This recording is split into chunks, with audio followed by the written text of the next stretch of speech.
Hey everyone, welcome to Watchers Week, a podcast where we're going to review and discuss all the Marvel Cinematic Universe movies leading up to the release of Marvel's The Avengers Infinity War, coming out May 4th, 2018. It's a nerdy show for nerdy people, because that's who we are and that's who we care about. My name is Steven, and I'm here with my fellow watchers. You know him, you love him, it's Dr. Cosmic. What's up, Doc? I can't wait to get into this movie. This is a very special day. We're taking the reality gym.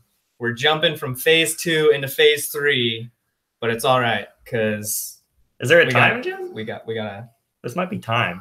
There might be space because we're going through space. You know, You're opening right. doorways. Yeah, I was thinking phases as dimensions. Time would be better. Right. All right, and tagging along as always, we've got Tim. Hey, how's it going, guys?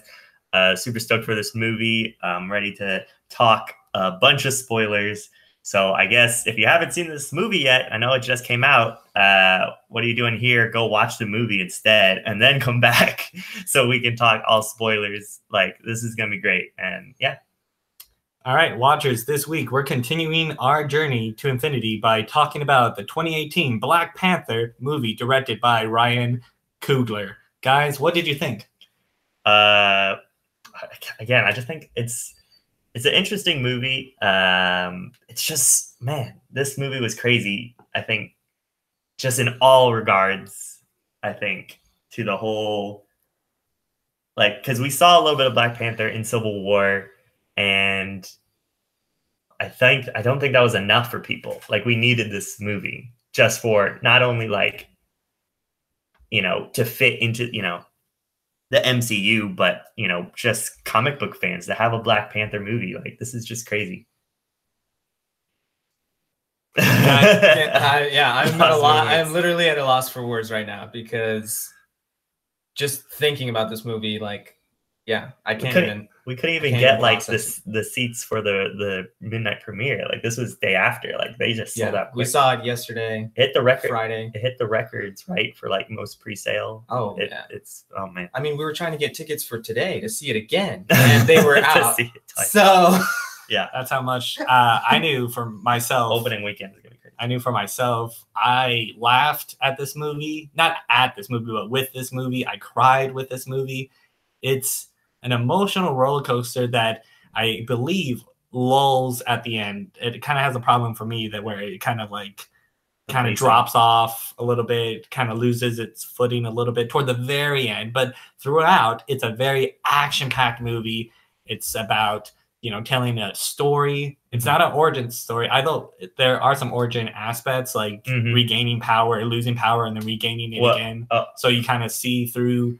I was gonna say, just again, another spoiler warning. If you haven't seen this movie, go watch it. You know, pause this, turn it off right now, because we might be stepping off into spoilers a lot of the times. If you've seen our previous videos, you know that we have no non-spoiler nothing. This is, if you've seen the movie, this is for hardcore fans. But those were movies everyone's probably seen by now. Right. This is just came out. This just yeah. It's gonna be a while. Also, a little bit differently happening, as you may notice. I'm currently in the same room for the first time on Watchers Week, Dr. Cosmic and Tim. Yeah, we're all down here. Yeah. It's kind of weird. It's kind of weird. Yeah, seeing your faces. But yeah, this will be the first time doing that. That's why we are sharing one icon for now. But we'll take that icon off and go into look at this beautiful, beautiful man. Chadwick Boseman, I think I saw him in Civil War first, and then I caught him on his Netflix movie Message from the King. And you had just shown me that, and I kind of wish I would have seen that before Black Panther. If you haven't seen Chadwick Boseman in Message from the King, it is a Netflix original movie, so go watch that. It's pretty cool. Again, Chadwick Boseman, he's a good actor. I feel like he really throws himself in his characters. And this, I think that's the movie where he said he tested out his Wakandan accent in that one, because he plays a South African in that one. So I thought it was a really good movie, and it kind of just opens up more to how much Chadwick Boseman is really ready to go into his roles. Absolutely. What did you guys think about how they used the present day and the dates and the locations when it first was I believe the Wakandan language, and then it cycled through into the English version, because I know they did that a lot during Civil War, where they did a bright white screen that filled the movie theater, and then it said like 1894. I really like that. I like that they are, again, Marvel is really great at seeding things, so them continuing that theme I think is a really great trend. And I mean, we had just seen Iron Man 3 2 weeks ago, and they did the same thing in the beginning of that movie. Well, just a week ago, I think. And speaking of what, I thought it was kind of interesting, because Iron Man 3, I believe the opening was set in 1991. This one was set in 1992, so it's just a year apart from each other. Yeah, the opening. And Oakland. Yeah, that's going to be kind of interesting, playing with the timeline going into Captain Marvel. But yeah, just like Black Panther, the opening was pretty cool, and it kind of did the Marvel thing that we've talked about before. Like, it had multiple openings. Right. They could have opened it with I'm forgetting, because there was actually 3 scenes that it skipped through, and the third scene, I'm forgetting which one it was now. It starts off with a voiceover telling the history of Wakanda. Oh, really? Yes. Yeah. That's where it starts? Yeah. Oh, wow. Yeah, see, there was like 3 scenes. Yeah, there were 3. Yeah. And then later on, it goes off into 92 Oakland. 92 Oakland. And then we get to see T'Chaka as the Black Panther, which I thought was really cool. Again, Marvel always pulling out that CGI to make older actors look younger, just casting. Again, going off with what Doc said, that I do enjoy how not only does Marvel expand their universe like kind of sideways in a way, but also in the opposite dimension of it happening in the past, those events equal to what's going on in the present. But then we find out, then we get that scene, and then it leads off into the rescuing Nakia. Well, I was going to say, I think the movie should, they didn't have to do these 2 beginning introductions, openers for the movie, that they could have just started off straight out of the Civil War, where T'Challa's watching the news replay, or talking about, again, the bombing that killed his father. That's the scene that came way later, though. Right. Was that flashback scene? That's what I was thinking of. This movie could have possibly started there, maybe as a dream sequence or a memory. Then we could have gotten. Where he's like asleep on the plane or whatever. Then we could have gotten the maybe history later somewhere later. Right. Maybe done when by when the priest. Yeah, maybe when he goes to visit his ancestors.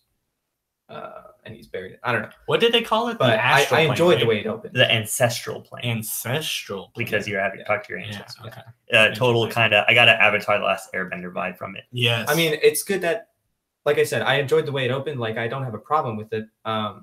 It could have been reordered differently, but I mean, you still have all those scenes in there. Right. So it's still gotta have that scene. Still, because King T'Chaka, his suit was pretty amazing. What with the gold Black Panther. Just for the short time, I mean, Marvel's not going to waste, pull the slow budget on, he didn't really do anything but just talk in that suit, but it looked awesome. Was it just me, or when he had the mask on, his voice kind of sounded different from when he took it off? Yeah. I don't know what that was.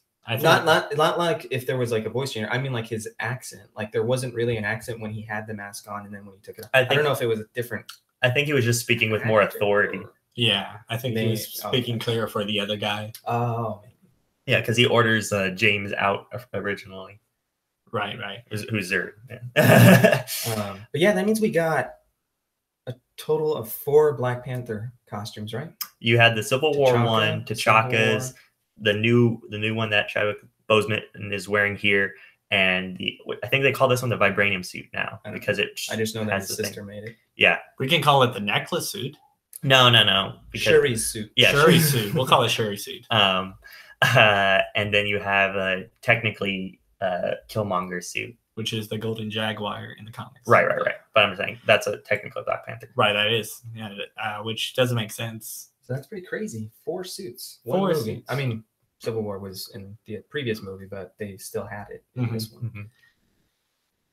Go ahead. I was gonna say I really like the flashback scene, how it later goes on. But for me, I'm also glad. I'm not a big trailer watcher, but if you watch the trailers, there's still a ton left over into the movie because it leads off into the rescuing Nakia scene, and that was kind of the first trailer, I think, of Black Panther. That's all where that is. And what I really appreciated about the trailers, now that you brought them up, another thing that was really cool about those trailers is that nothing was cut out of them.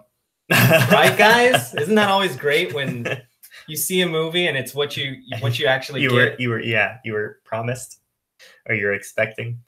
Marvel. I think there was like a Wakanda Forever line that you said it was probably just dubbed into another scene. I don't think it was taken out. I think it was just dubbed. Yeah, if anything, it's just audio is put in different places, or voiceovers. Which I don't mind if trailers do. Exactly. That they're supposed to kind of give you not everything. But I was gonna say the action, because we again leading to this kind of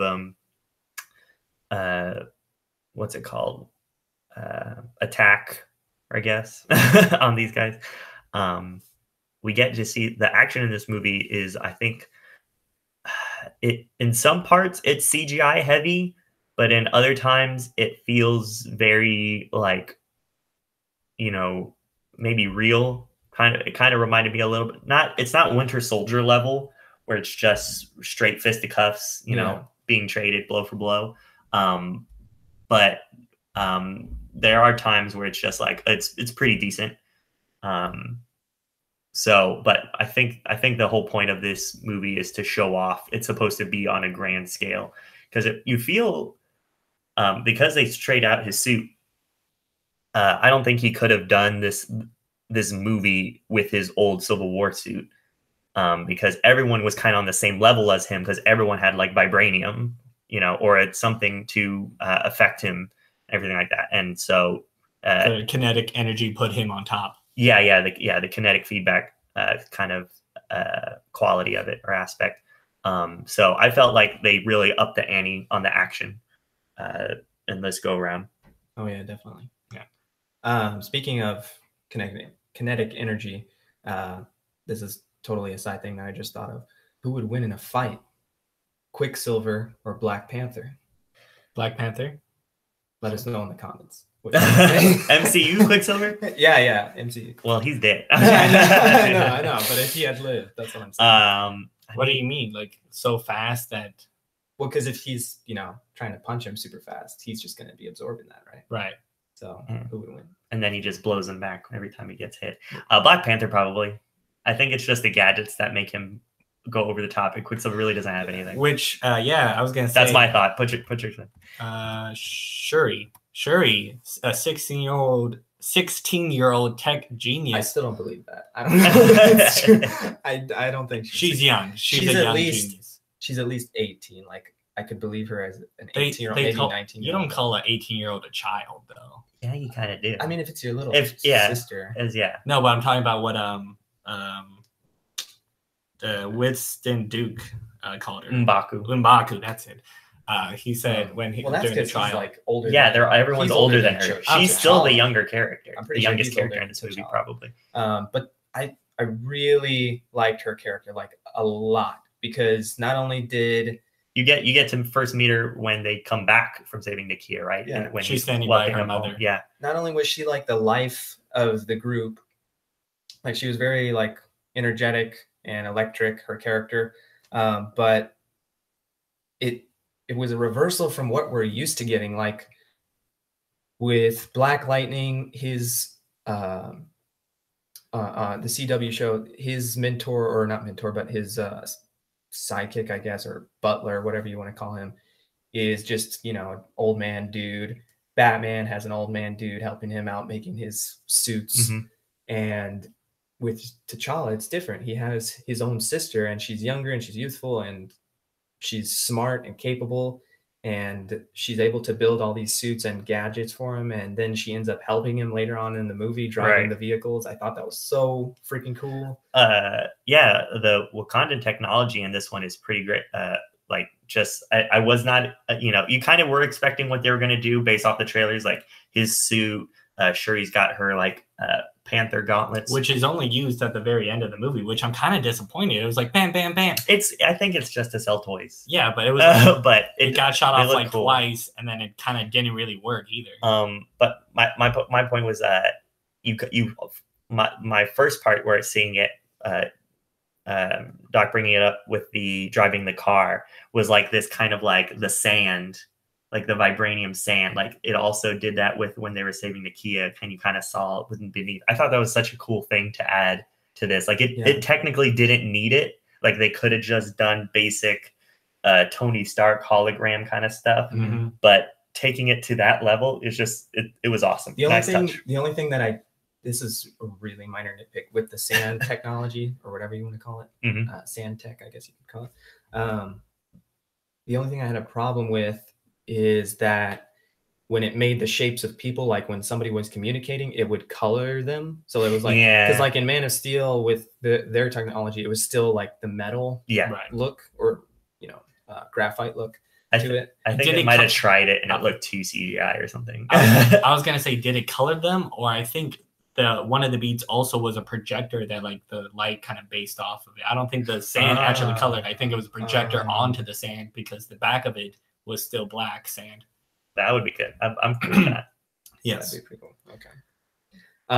But yeah, going back to Shuri and her relationship with T'Challa, I mean, not only was it really great, but it reminded me of, and I got to throw this out there. I know it's going off topic, but I got to throw it out there, that it reminded me of the relationship between Icon and Rocket in the comic book, because I really want to see those characters. I'm hoping that, I believe he originated in IDW, but I'm hoping that, kind of with the older and the younger, older, younger, and duality. They're related too. So I was gonna say the comedy that came from Shuri was a little outdated, I would say. I mean, they tried to do a joke. People still do it. They still do it, I guess. But she did the "What are those?" on What are those on T'Challa, which was like out of left field. I think what made Shuri interesting, she definitely is a very layered. Okay, I should say every character in this movie is very layered, in-depth character. They have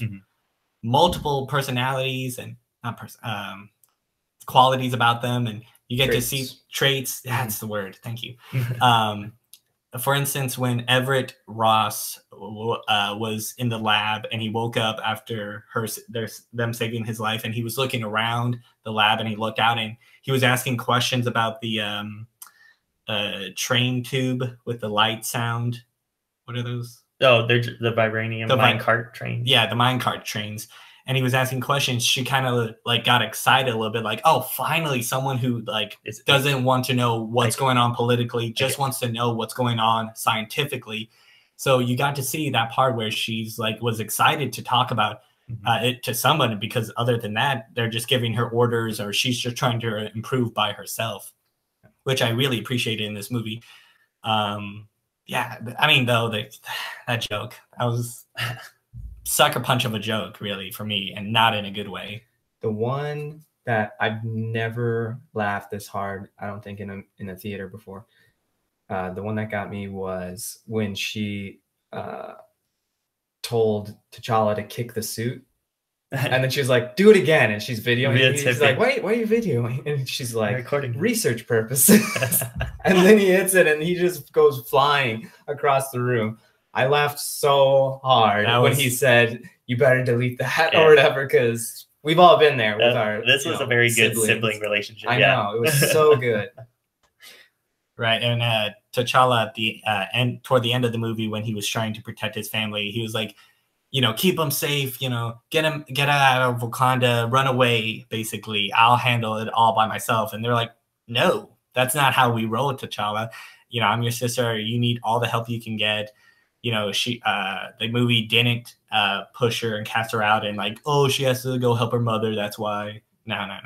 Mm-hmm. It put her front and center of the battle. She was right there, which I really appreciated. This movie, man, just what are we in the first 5 minutes? I'm already like leaning toward my rating really hard. I was gonna say after they just get back, right? He's ready to come back. We jump to the meeting Killmonger for like the first time, right? In the museum, and I think Michael B. Jordan again does a tremendous job getting into the cast overall in itself. Again, I think that's a pretty star-studded cast. But the thing I was surprised about, I can see when you're talking. Yeah, so I was surprised with his character because I did not know that he was going to be so prominent. I thought Claw was our guy.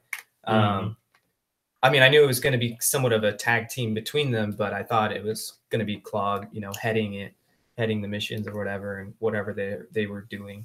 But yeah, he was really a strong character, and now I'm losing my train of thought. But oh yeah, that's what I was going to get into because we're talking about spoilers. So yeah, it's fine. Just in case you're still here and you haven't got that already. I know.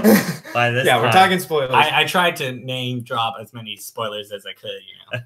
But yeah, when he killed Claw, I mean, I wasn't expecting that. Like, I thought, you know, they were into this together, and then he killed his girlfriend, the Bonnie and Clyde relationship they had. I was like, oh my god, like he is. I knew she wasn't gonna be. Yeah, he is firmly fixed in his path or whatever. His mission. His mission and his goal. Which is crazy. The part where he was talking to T'Challa during the challenge sequence when he's battling for the throne is that he said, I've killed, you know, countless people, our brothers and sisters, just to kill you. And you kind of see when I hope you see on the trailer where he, you know, you see all the Lego pieces stuck to his body, that it was actually self-mutilation that he caused because he hated killing. It seemed it's not a mutilation, really. I almost wonder though. Yeah, it wasn't mutilation, but I almost wonder what would you call it? I'm curious if he did like that. Does that mean that he? I mean, of course he's Wakandan, but does that mean he was a part of that tribe that was more of like this? It was led by that soldier or general. No, because he was royal. The actor from Get Out. Yeah. No, he wasn't part of that because he was T'Chaka's nephew. So he would be raised with T'Challa. Well, I mean, I'm sure their families are all. I don't remember his character's name, but he was great. Again, a really great cast. You have IMDb pulled up. What was that? What's his name? What? The Get Out guy. Oh, Daniel Kaluuya. Right. So whatever. You know that they said it to that. What's that Batman villain? Starts with a Z. Zaz. Yeah. Zaz. That's what Zaz also does a tally mark on his body forever. Yeah, that's more like mutilation because I believe what they do, it's a type of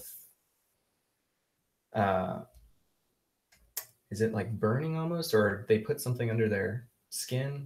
It did look like a burn or something under the skin. Yeah. Same thing I just repeated you. Sorry. I was going to say, the point is that he hated killing. Like, it almost seemed like in his twisted logic that he hated killing and he like was keeping track of like this guy I had to kill to get to this guy, to get to this guy, to get. Well, yeah, I was going to say you can see, and it's you hear based off his, his story and when he tells it to T'Challa that he has a sense of duty.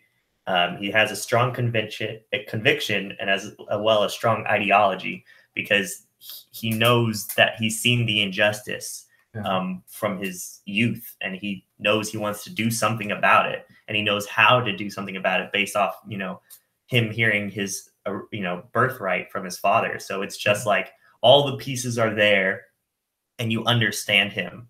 And I feel like Marvel movies again. We're going to be talking about Michael B. Jordan. We're going to be talking about Killmonger for a while. Yeah. But Marvel movies are only as good as their villains.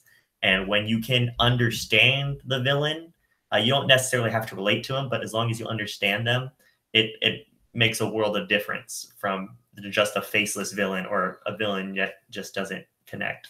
And please, in the comments, if you know of that, what that technique is called, of how they make those markings. Oh, I know what it is. I'll find it. Yeah. Please let us know what that's called, because I really am interested in that. But I think there's something to be said, though, that how he takes something that's tradition and turns it into something of negative connotation, which I guess he kind of does throughout the whole film, because he's trying to take Wakanda, which is, pure or whatever, and they're peaceful, and he's trying to make them pretty much warmongers and warriors and stuff like that. Eric Stevens, that was his.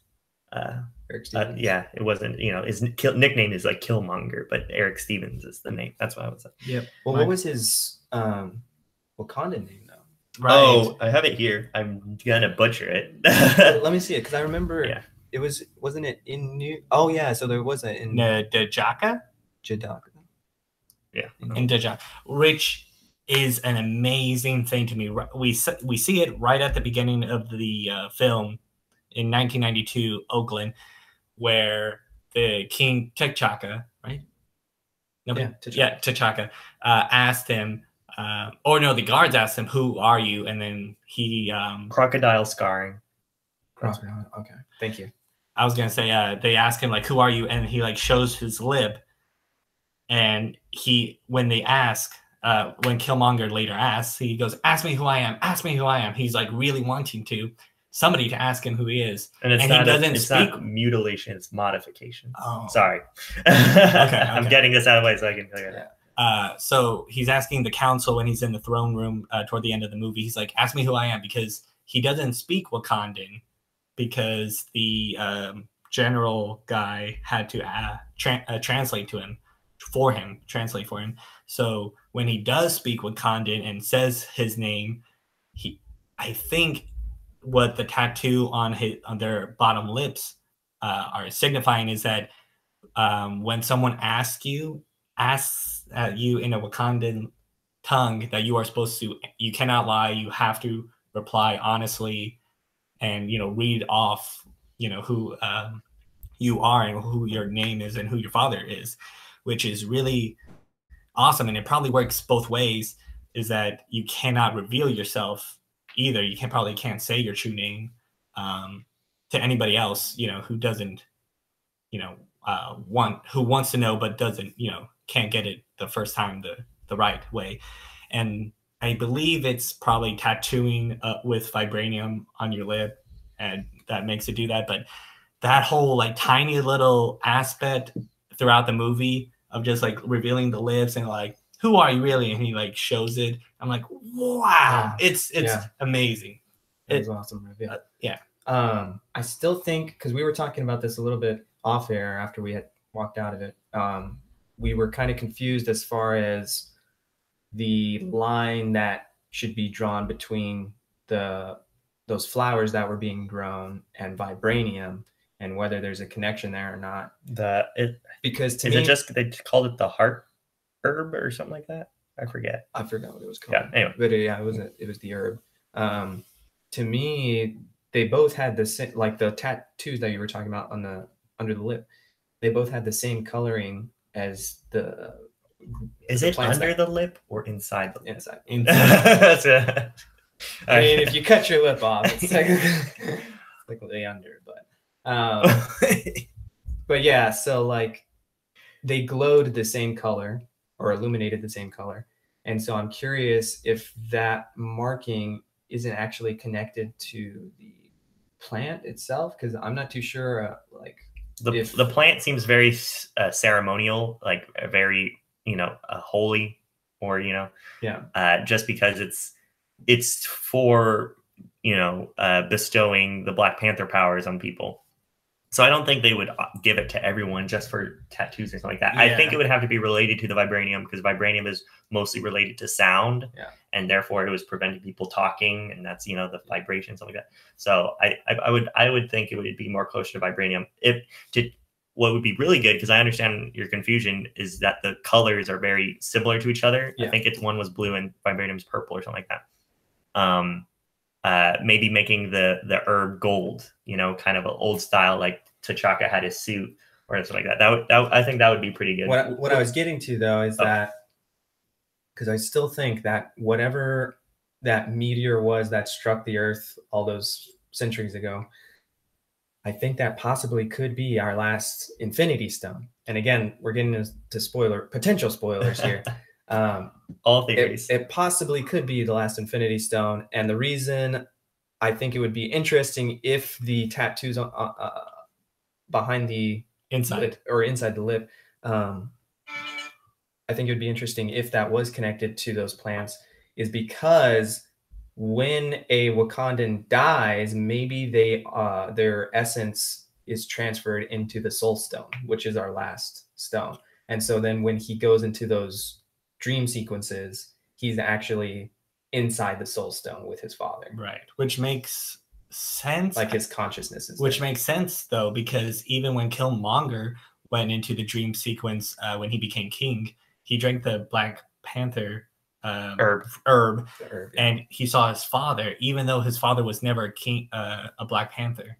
Yeah. So, just as a reminder for anybody, I don't think it's called the Black Panther plant or something like that. They just use it because it gives you As a reminder to everybody, the last Infinity Stone we need is the Soul Gem, which is orange. Now, as everybody saw, the meteor that landed on Earth, it was mainly vibranium, and it was blue, and you saw it so kind of purpley. Doc has a very good theory on where the Infinity Stone is based on the meteor. Well, I mean, it could be inside that meteor, buried thousands of miles. And we've seen before that Marvel has a way they mask things when it comes to Infinity Stones. We had a blue stone that was cracked open and turned out to be a yellow stone. So, I mean, the meteor could be glowing purpley, blue, whatever color you want to call it. But maybe when Thanos comes and because they throws a couple of meteors. They pulled that whole thing out with the Loki scepter. We just said that. Oh, we did? Yeah. I don't listen to you guys. You're in the same room as us. You have no excuse today. I'm looking at Michael B. Jordan over here. But I was gonna say though, your theory states that the last Infinity Stone, the Soul Gem, is inside the Earth, and based you might want to. You're gonna talk about spoilers. We're gonna talk a little bit. Yeah. Real quick. What? Really? On the podcast? Yeah. You guys gonna just keep doing what you're doing. No, that's good. All right, hold up. The thing, just so you guys know, Tim here, he doesn't watch trailers like he said before, so he actually hasn't seen the Infinity War trailer.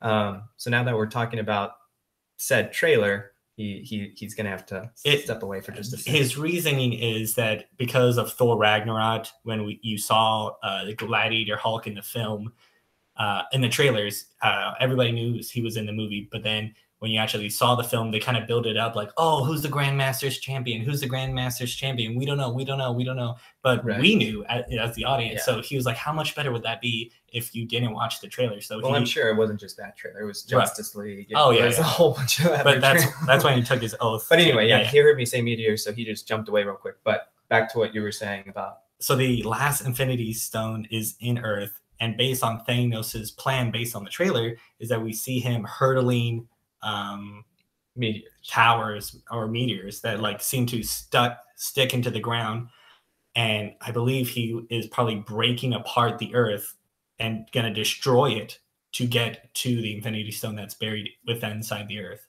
within Wakanda. Right? That would make sense because that whole scene that we see in Infinity War, in the Infinity War trailer, is the Wakandan army rushing at Thanos's army, his hounds or whatever you want to call those.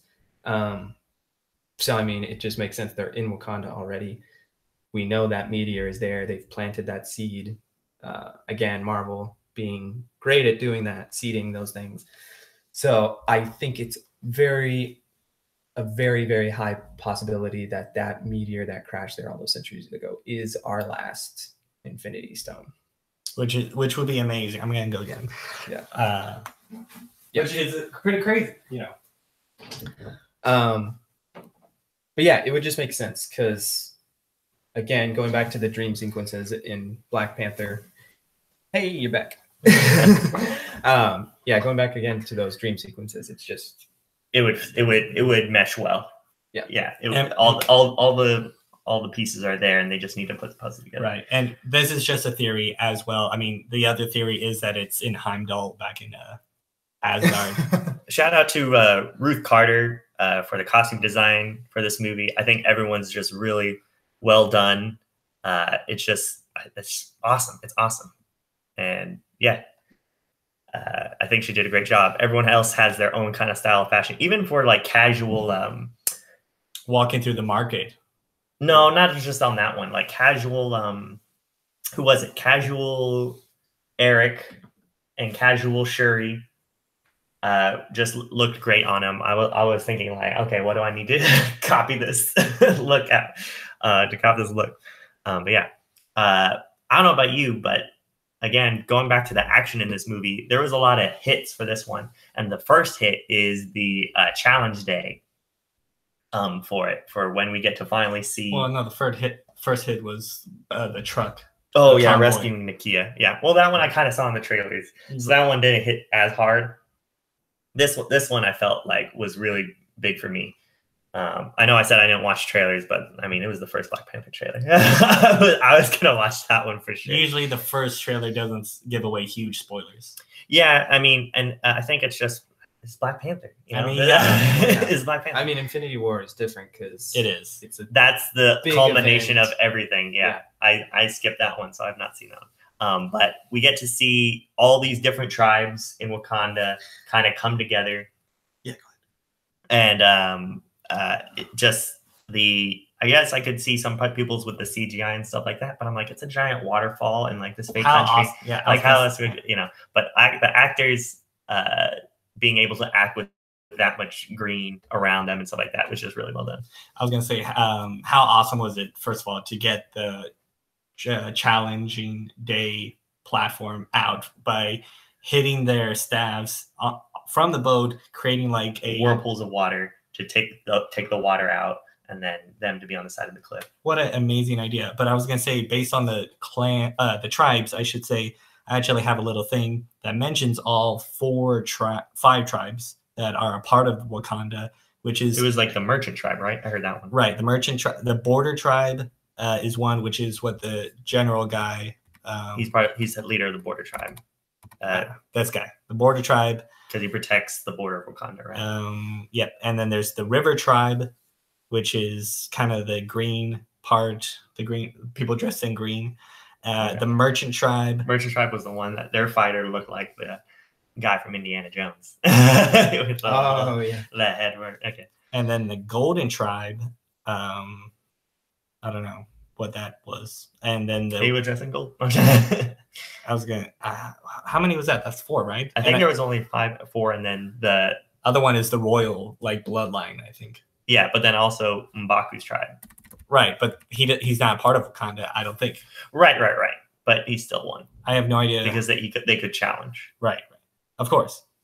But yeah, I just thought that was interesting how cultural development. M'Baku wasn't Wakanda? I thought he was. He's technically Wakanda. Oh yeah, for sure. Yeah, he's just saying he doesn't hang with them. He's not part of the government. Gotcha. Yeah. The ruling. Winston Duke did a wonderful job in this movie. Winston Duke and Shuri were very surprising how well acting they were.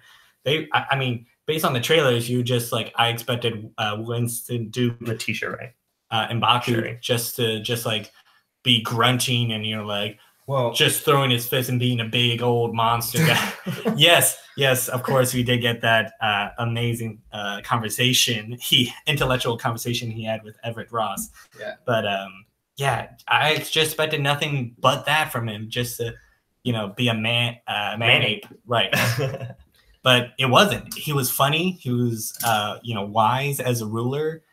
So many layers again through and character depth and traits that they have. And we've overlooked the most important character, Lupita Nyong'o's character. I mean, what? Who's that? That was that was his girlfriend. Oh, his girlfriend. Nakia. I gotta get the pictures. That one. Yeah. I mean, I don't blame him for freezing because when she was dancing on that boat, I froze in the theater too. I was like, oh, that was hilarious. Don't freeze. Hi. Yeah. That was hilarious. But yeah, her character as well was really cool. She had a little and she didn't just of her own. Yes. Black Panther just didn't single-handedly take out that whole caravan. I mean, she jumped out and helped, and then Koye came later. But yeah. But her in particular, M'Baku, them as supporting characters, they had pretty compelling character arcs because they both changed and evolved over the and well done in the and it was well done in the background too. It didn't take like, okay, move aside, Black Panther. Here's my story arc. No, it was like happening in the background. Yeah, no, but nobody. They didn't all like have to share one soapbox. Really, everyone was on stage together. It felt like. Yeah, that's a good way to put it. What were we talking about? the challenge day. The challenge day, right? Which I thought was so awesome. Like the fight scenes in that was crazy. The score in that really enhanced the whole feeling of it. The score throughout this whole film, because the scene where I'm kind of jumping ahead from where we are now, but the final battle scene where Killmonger kills Forrest Whitaker's character, Zuri. Yeah, it had like a pretty impactful score that kind of made you shake a little bit. Yeah, and plus Chadwick Boseman's performance when Chadwick when Zuri died, when he died. I'm Chadwick. I'm just That's actually what they call me at work. I'm not even lying. Oh my god. The way he sold it when he was like crying out Zuri's name and just flopping around in the water, I was like, geez, like I don't think I even like this character that much. Like, but you can tell like the audience can see their relationship through that small performance, that like 30-second performance, is to see how close the relationship was and how deep of a friendship it was. Sorry, this is really weird. On IMDb, Forrest Whitaker's character is nameless. He's the nameless one. Well, I think it's just because of this. I don't know. You would have to call him Forrest Whitaker. Yeah, it's just omitted. Yeah, Zuri's character was actually really good. I mean, just getting from that again flashback. What I'm on IMDb in the very beginning. Oh yeah. You're on Google. For it to snowball into the story so much.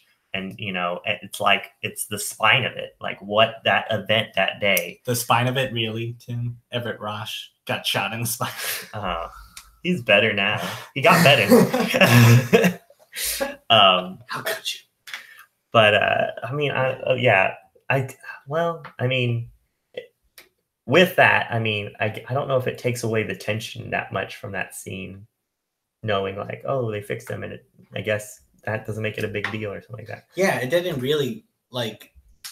I think they have to let him die, and he probably died. They tricked us out a lot. I was getting a little bit of Quicksilver vibes because he was like getting shot by that plane later on. It was like, how much time do I have? I was like, oh, are they gonna kill him? And then he was okay, and I was like, oh. Yeah, the Everett Ross. I don't have a picture of him. Is really just playing with. What's death. It like the Netflix series? Whenever there's an older black guy, he's gonna die and like that.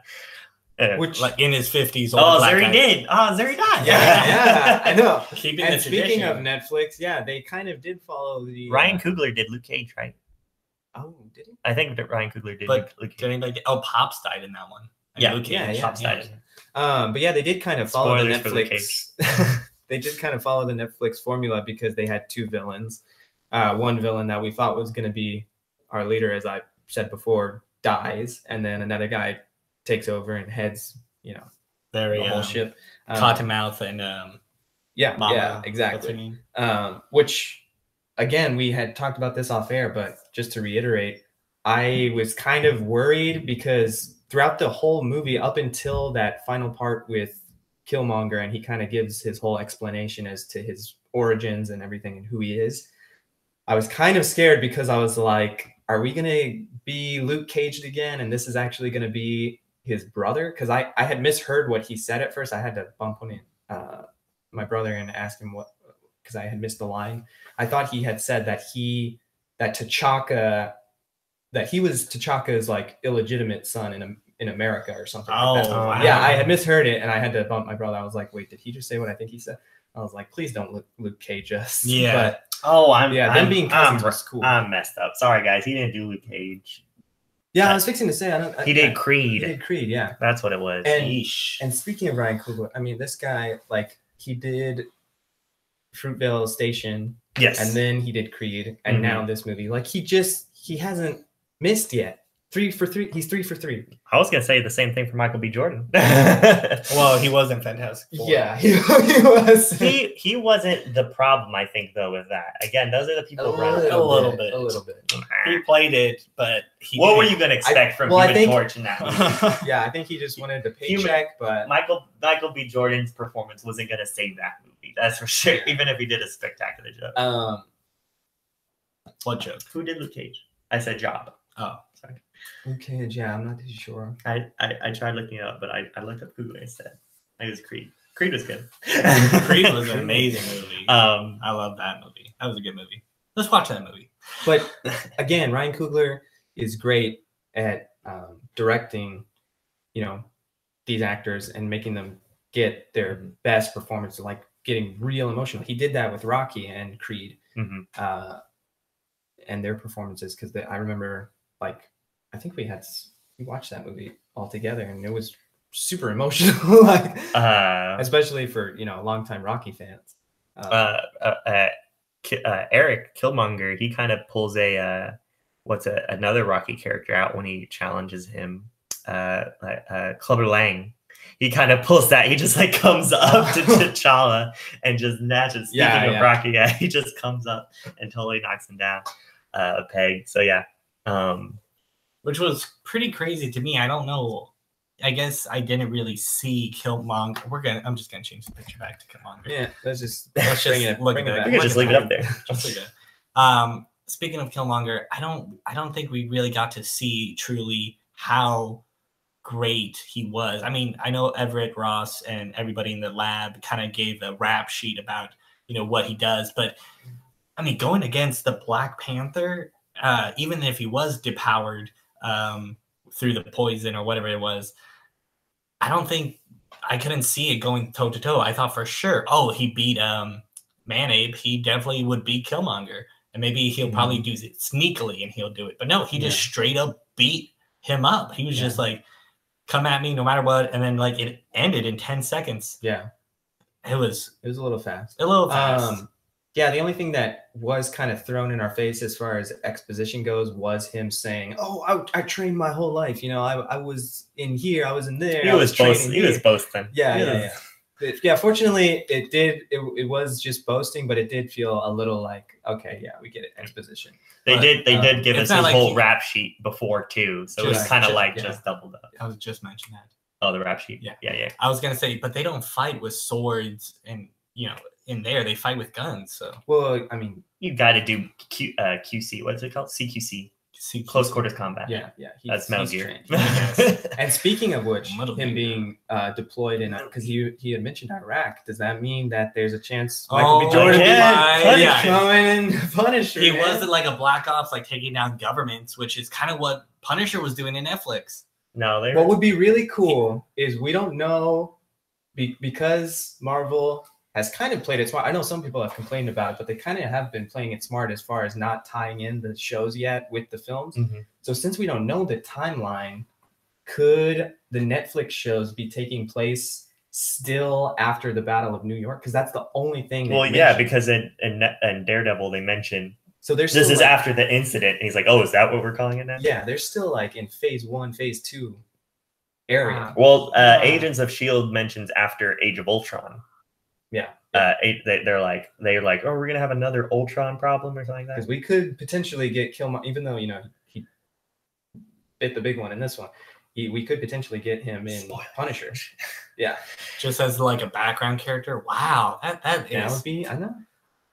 Wow, that would be pretty cool. I don't think the TV's willing to take that jump because I don't know. I feel like if anything, they'll do a name drop. Like I worked side by side by this one guy I knew named Eric Stevens. You know, he was a crazy guy.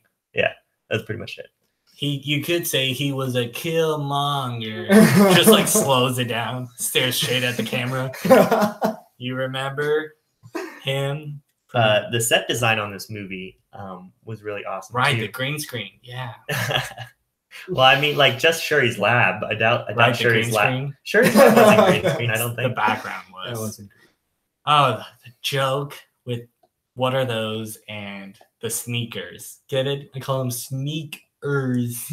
Yeah. That wasn't even used in the movie. That wasn't like, oh, let me put on these sneakers because, you know, I'm going to sneak up on somebody. No, it was just like, that's a joke. Oh, yeah, it really wasn't. They didn't capitalize on it. They used it as a joke, and that was it. And I was really well, I don't think there was any moment for him to sneak around. They could have made the moment, other than making a joke. They could have made the moment. I think the weird thing for me was when they did the reference to Back to the Future. That one seemed a little out of character for me. I was like, what does Back to the Future have anything to do with this? No, what? I did miss that. That was the old movie Baba was watching, right? Yeah. What was the reference? I didn't get that. The shoes, the self-tying Nikes. Yeah. That was stupid. That one takes that whole scene. The sneakers was better than that. The Back to the Future. I love the sneakers. I know, but that was like low hanging fruit, and that's like obscure reference. What do you guys think of Claw? I don't have a picture of him. You don't got a picture of Claw? I don't. I could flip around Claw, to find him. Do you want me to do that? Let's see. Yeah, you always talking. I felt he was very eccentric. Like I wasn't on board. There you go. That's a good one. He was insane in this movie. Insane. He is the Joker we will never get. Look at that laugh. Just put better red than around Leto. it. No offense to Leto, but you can say offense to Leto. It's all right. Nobody's gonna judge you. Yeah, he's not gonna listen to this. Put a little red around those that smile, and you probably got the best looking Joker so far since Ledger. But I was gonna say he's like, by insane, I didn't mean good. I meant he's really mentally unstable. He's not really insane. He's just eccentric. I mean, no, he like lost it. You have to be pretty crazy to kill people in general. But no. Like based off like Age of Ultron, he was like kind of silly with like cuttlefish and but he was a businessman first. But I was gonna say there's a method to the madness because not only in that scene, he's telling the person who does mind tricks on him, like, this is what I'm really afraid of. And he's like, if you play games like that, I know you're not the person in charge. So there was a reason why he brought it up. Because I only deal with the person in charge. Same thing with this one, where we first just see him in the museum heist. He lets the guy go away, and then it reveals this is to make it look like it's done by amateurs. So there's a reason for the things he does, but you just don't see it through the veil of, this guy's he seems crazy. The part that got me to make me think that he was mentally unstable was in the casino part where he formed his hand cannon made out of vibranium and shot him. And he was like, oh, I made a gun. That's awesome. And no, he said, I made it rain. Oh, he made it rain? Yeah. Oh, yeah, God. The money went everywhere. I thought I said made a gun. I was like, dude doesn't even know what he put on his arm. I made a gun. Oh my God. I think I can make a sword if I jiggle it. Just around. I didn't. He said, I made it rain. I made it rain. Yeah, and then he also said. And he laughed and he was like, that was awesome. Right. And then, oh man, like him and Killmonger both. They had personality. Like, I was going to say made a personality, but also kind of wouldn't say made. What's the word? Phrases. They like use phrases like, that was awesome. Made it work. Sup, cuz, hey, auntie. Like, I don't know. Slang? They just talk casual? They talk casual in a movie that was 10% that, 90% accents, and, just more better dialogue, I would say. Yeah.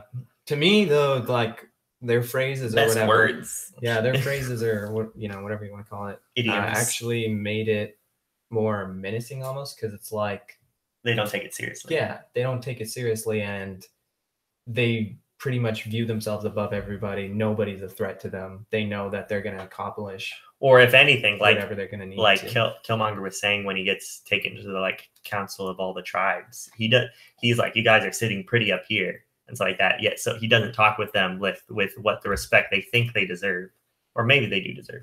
I'm not taking to the council. These are Eric's, but if so you're listening, council, he's like, yeah, exactly. Please accept me into Wakanda. I'll be cool. He's like speaks on par with them. He's like, you guys think you're high up and mighty, but you're not. Right. So I get what you guys are saying. Yeah, I don't know. Claw was great. I felt like he was a great villain. Great character. We saw enough of him. I feel like to be when he died, I was okay putting him to bed. You know, Right, yeah. Like I was like, oh man, I wish we got more Claw. I was like, no, I got my taste of him. I actually think we needed a little bit more Killmonger, to be honest. Killmonger, Yeah. A little bit more. I'm sure there's deleted scenes probably that are going to come. Yeah, he needed to be just a little bit more present rather than them keep just showing us those flashback scenes of him being a little kid. Right. I was gonna say, I don't technically agree with you, Tim, about saying you like the way they dropped off Claw. I think Claw being because they didn't What's use this speaking like the Netflix one? Who's the Netflix guy that's all in all the series? You mean the nurse? Oh, No, not Night Nurse, the bad guy. That little, I don't want to call him. What is he? He's just like a thug. Thug, Dude. yeah, he's just like. To T something. Turk Barrett. Yeah. I guess I wanted a little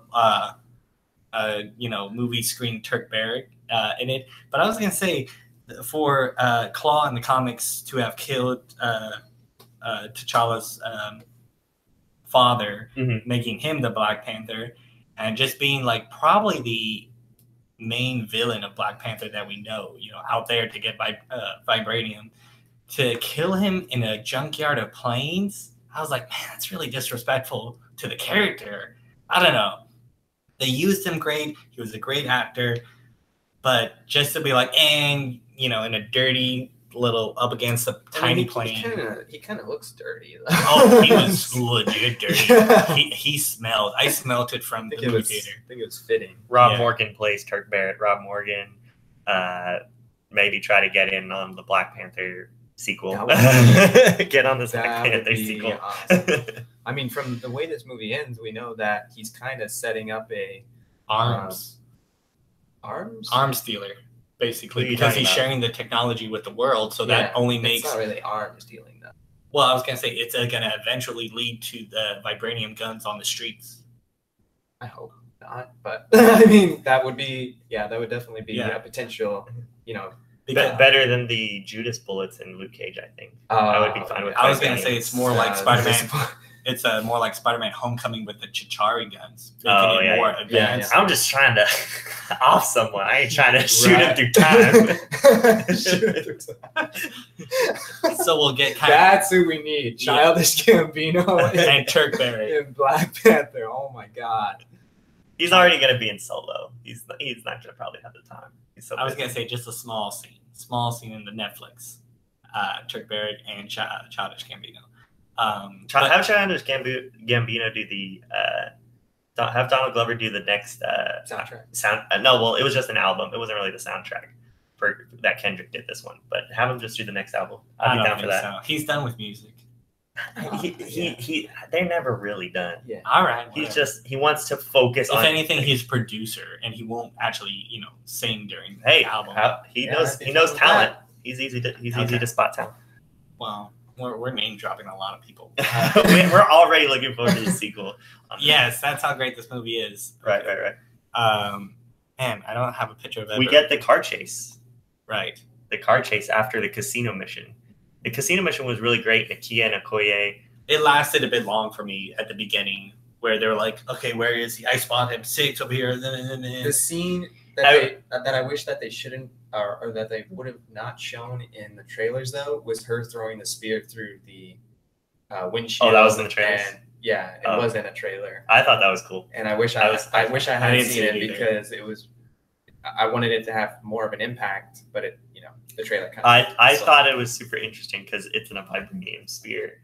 Yeah. That it was able to stop the car. I didn't even think of that. And I was like, oh, that's awesome. What's weird to me is that it was better, I feel like, than the kinetic feedback car flip scene with T'Challa, because that one they kept showing over and over again. And I was just like, when that happened, I was not affected by it all. But because I didn't see Okoye's car flip scene, that one I was just like, oh, that one is awesome. And she grabbed it out of the air. I mean, he just landed in the car. She not only landed, she. I just remember the scene where the Kia is also in the car seat, just like sliding down the road. But I was gonna say, oh man, what was I gonna say? The ending scene with when Black Panther takes Claw out of the car and he was gonna kill him, and everybody's taking photos. They're not really keeping Wakanda a secret, because not only am I assuming that the car maybe that they were driving is made of some parts adamantium. Well, vibranium, I should say, maybe, I would say. I mean, I don't know if the general public knows what vibranium is, though. I think S.H.I.E.L.D. is pretty much the only people that know. Well, no, because the UN mentioned it, because you said Claude took all of your vibranium. Yeah, all the governments have Civil War. No, Age of Ultron. Yeah, but was that a public? No, but even further thing, back then, or was that just privy to the UN? I think that was privy just to the UN. Because of Age of Ultron, T'Chaka makes a big deal about it, so they know about Wakanda, right? And they know about vibranium. So. But I was gonna say, and yet I assume most of that car, or some parts of that car, are made out of vibranium that Claw destroyed, that Okoye was riding in, and they just like left it scattered. What didn't they just throw it on a car and she started remote controlling it? No, that was the other car that Shuri was driving. I'm talking about the car that was sent to South Korea. Oh, okay. Yeah, so I'm saying like they're not. Well, really, oh, that's right. They were shooting guns at him, right? And they were like. And I assume maybe they took the pole, but it feels to me that they're leaving their mark everywhere. They're like, and drop it. Mm. Maybe that's what the spies are for, that are like in every country. Cleanup crew. Like cleanup secret crew. Because it was weird to me that the brother of the king is like doing an arms deal. Like, what was he a spy for? It seems like he was probably causing the problem. I think they're just supposed to keep an eye on the rest of the world, so that way they're not oblivious to, if they are discovered by the people, they're not open to an attack. Oh no! Wait a minute! I just realized that he wasn't, arms dealing. He was trying to plan the revolution. He's like, remember, because that's the whole thing about Killmonger and his father, is that they tried to upstir the governments and to create trying to claim Wakanda as the sole government. So what he was probably doing is probably going to take out a government place with all the guns, because he was like, hide everything. Well, he sold Killmonger's dad sold it to Claw too. So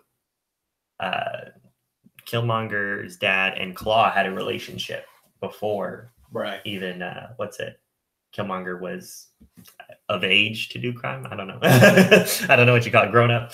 But yeah, so I think that's what it was. I think Killmonger was just kind of continuing to do what his dad kind of was envisioning. Mm-hmm.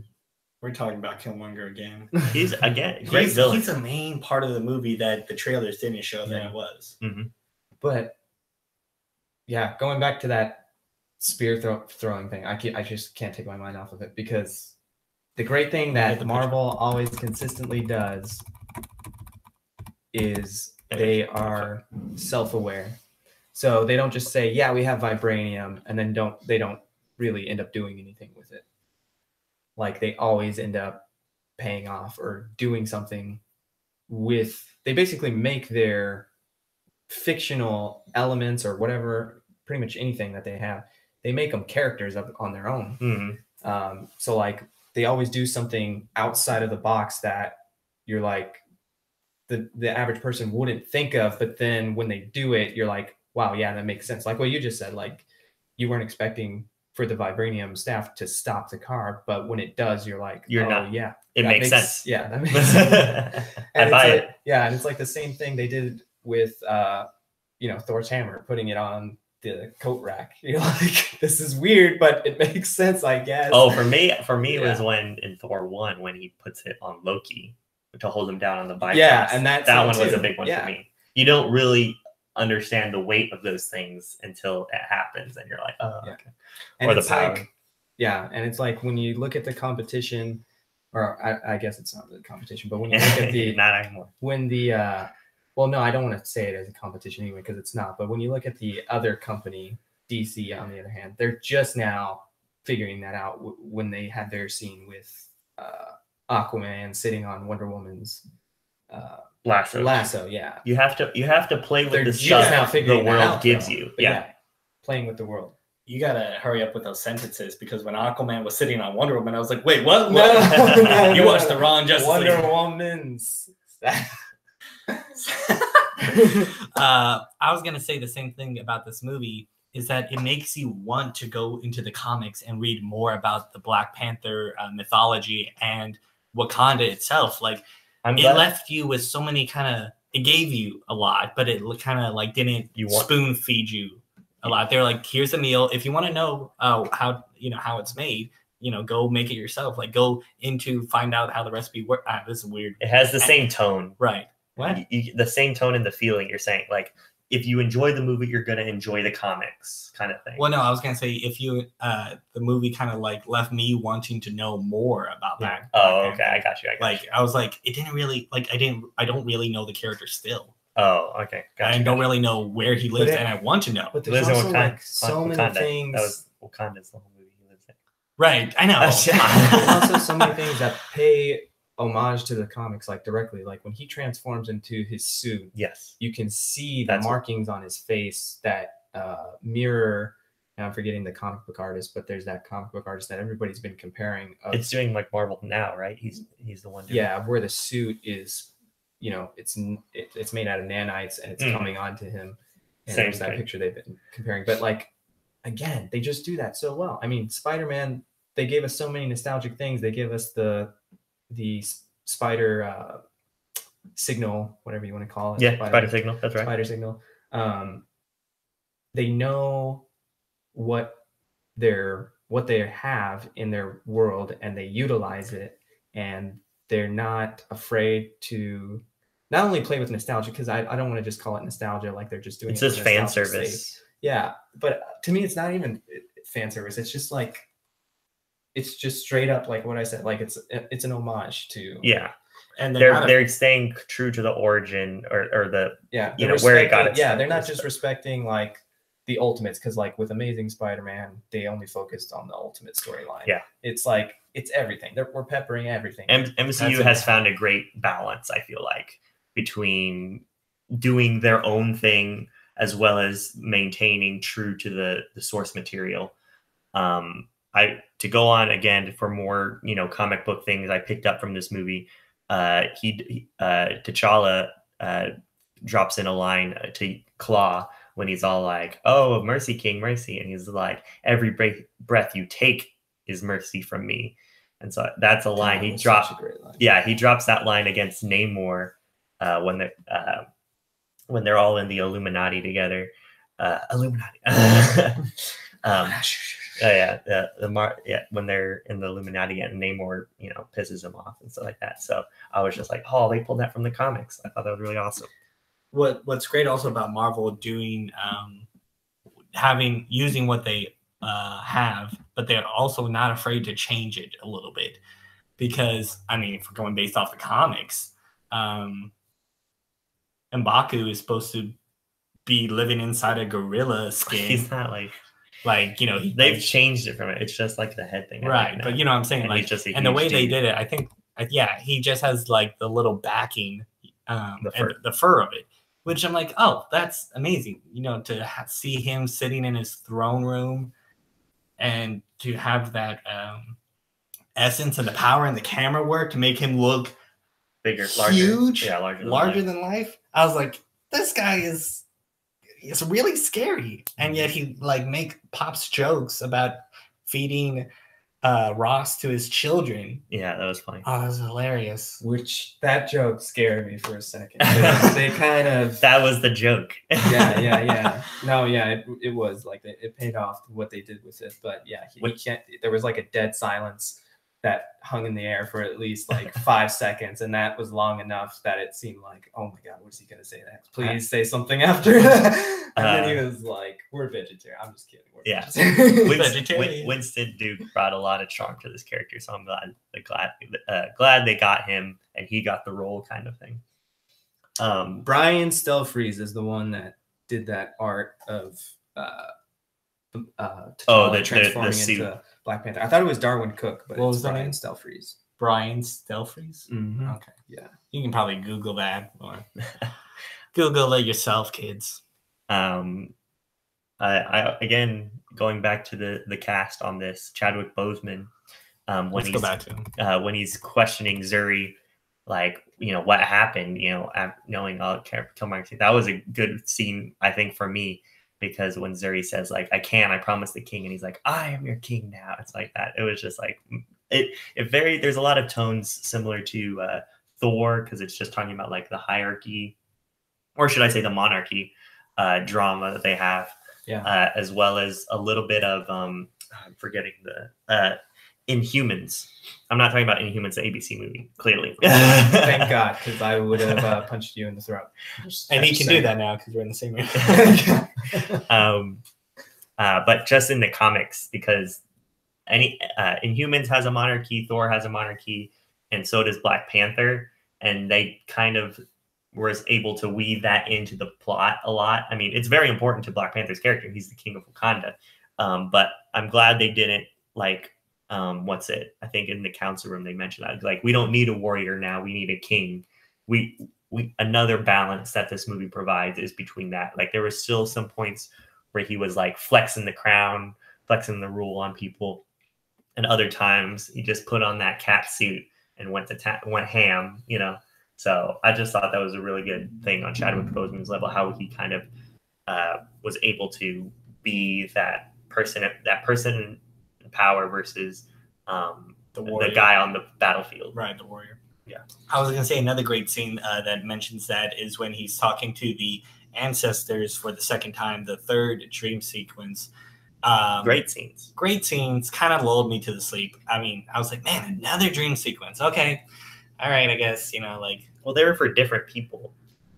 And there was important things being said. Like that first one where he was like, I'm not ready. And and he's like, stand up, you're a king.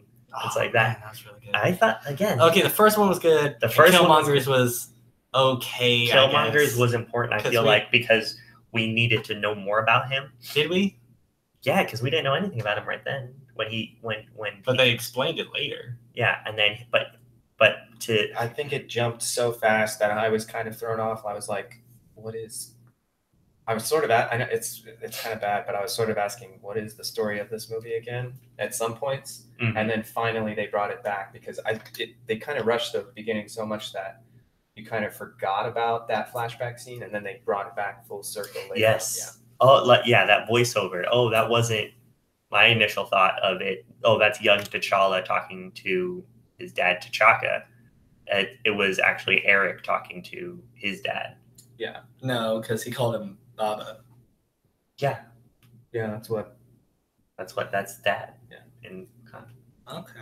So it was that was the voiceover, because he says, tell me the story of a home or something like that. Yeah. And they weren't home when it happened.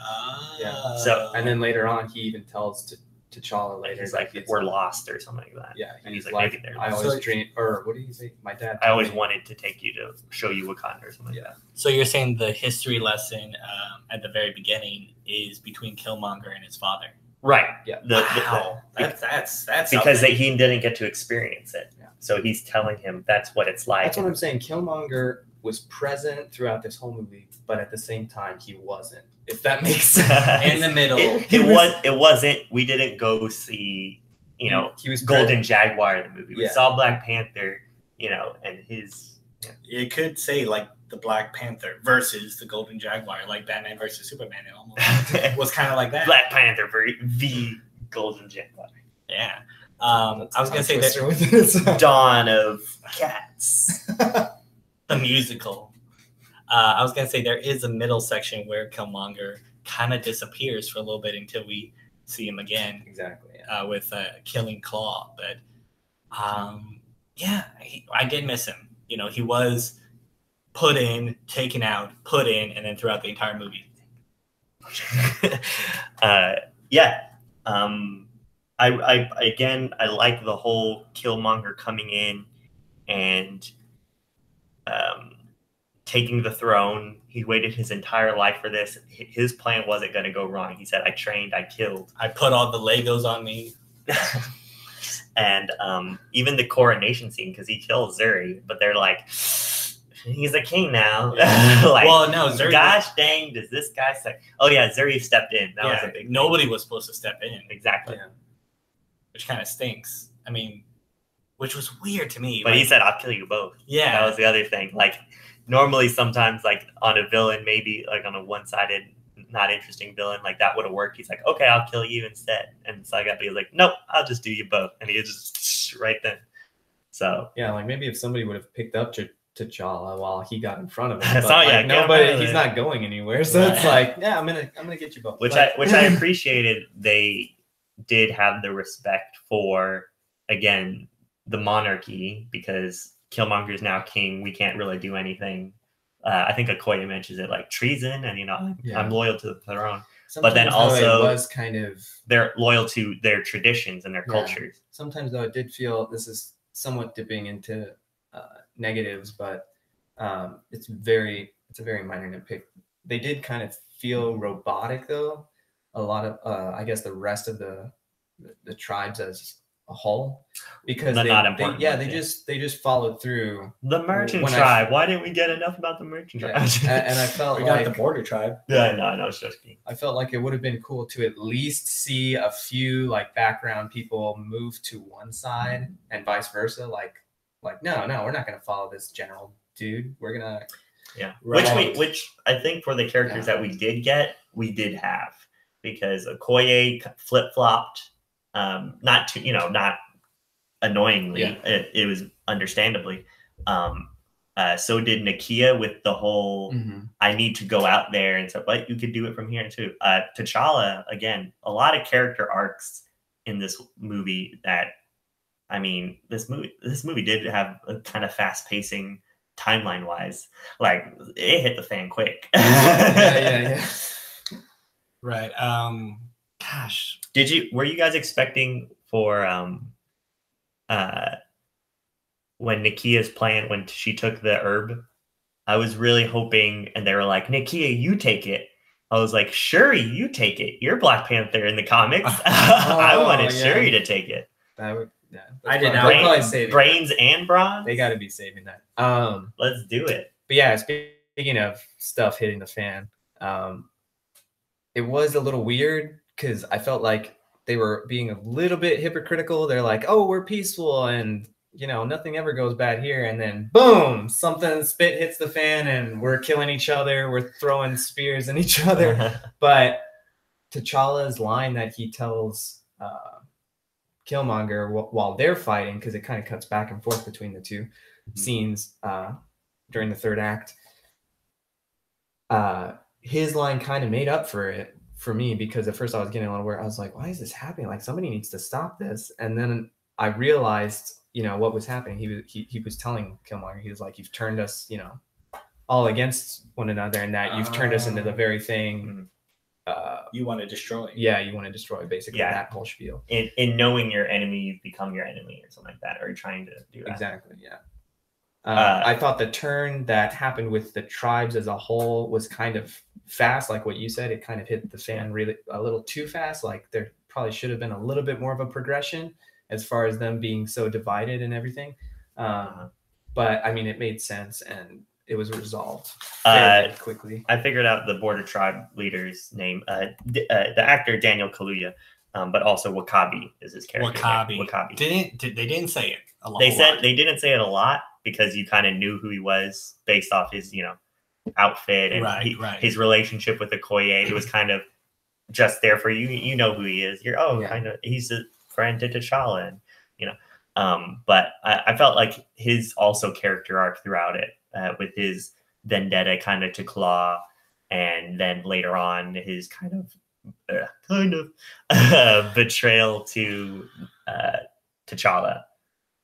Well, and his new loyalty to Killmonger. I was like, it's understandable. It I is. mean, and I felt a little bit of the emotion when the whole kind of Wakandan civil war was happening and he squared off against T'Challa. I was like, oh man, here we go. Yeah, it was sad to see having his, I don't know, ideology not being ideology not being viewed by the king, because he's like, I thought your kingship would be different when he was talking to T'Challa. It was like the first day, buddy. I just got king like that. Give it time. I mean, claws slippery. I know he's escaped us for 30 years. You didn't expect me to do it in one day. Weird. Calm down. Give me a second. Yeah, I think it's probably because he saw footage of him being with the Avengers, and he's like, "Dude, you're an Avenger now. Call them up. No excuses, all right? Call them up. Wake up, Bucky. I know you got him. Sick him on him. Sick him on Claw.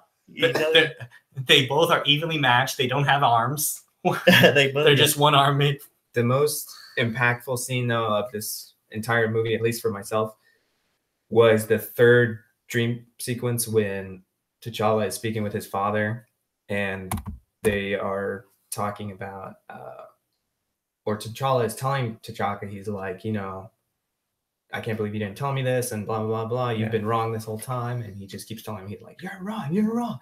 And he's like, I have to go back there. Like, that whole thing. I cannot rest while he sits on the throne was a good line for me. I kind of understand now why Thor Ragnarok didn't follow through with being closer to the comics and the original mythology, because this movie was the sort of death and resurrection of a character. So to have Thor do that, it would have been redundant.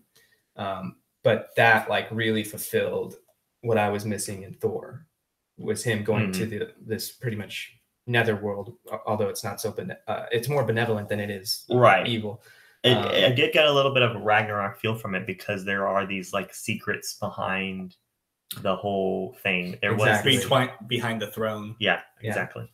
I mean, these dudes' dads that are kings, they have like a lot of secrets. Well, like T'Chaka said, it's hard for a good man to be king, and I felt like we got to see that a little bit, because T'Challa, the whole movie is so against killing. Yeah. And then only when it comes absolutely necessary. Wait, who's against killing? T'Challa. Okay, good. Because his guards are not against killing. Yeah. They're like, turn our own people, even our husbands, stab. I'm like, whoa.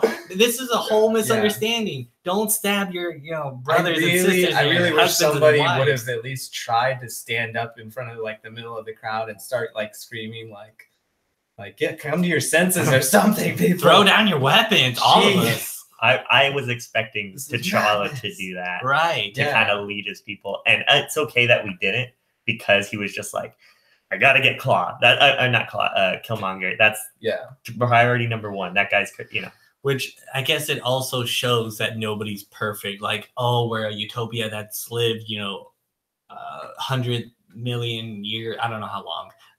And complete safety, and yet on a turn of a dime, it can turn into a savage killing spree. That like, what was it? It was like, okay, I kill. Oh no, don't kill. Okay, well I'm gonna kill you then. I have to kill you both, and they just start stabbing each other, and then the rhinos start coming in.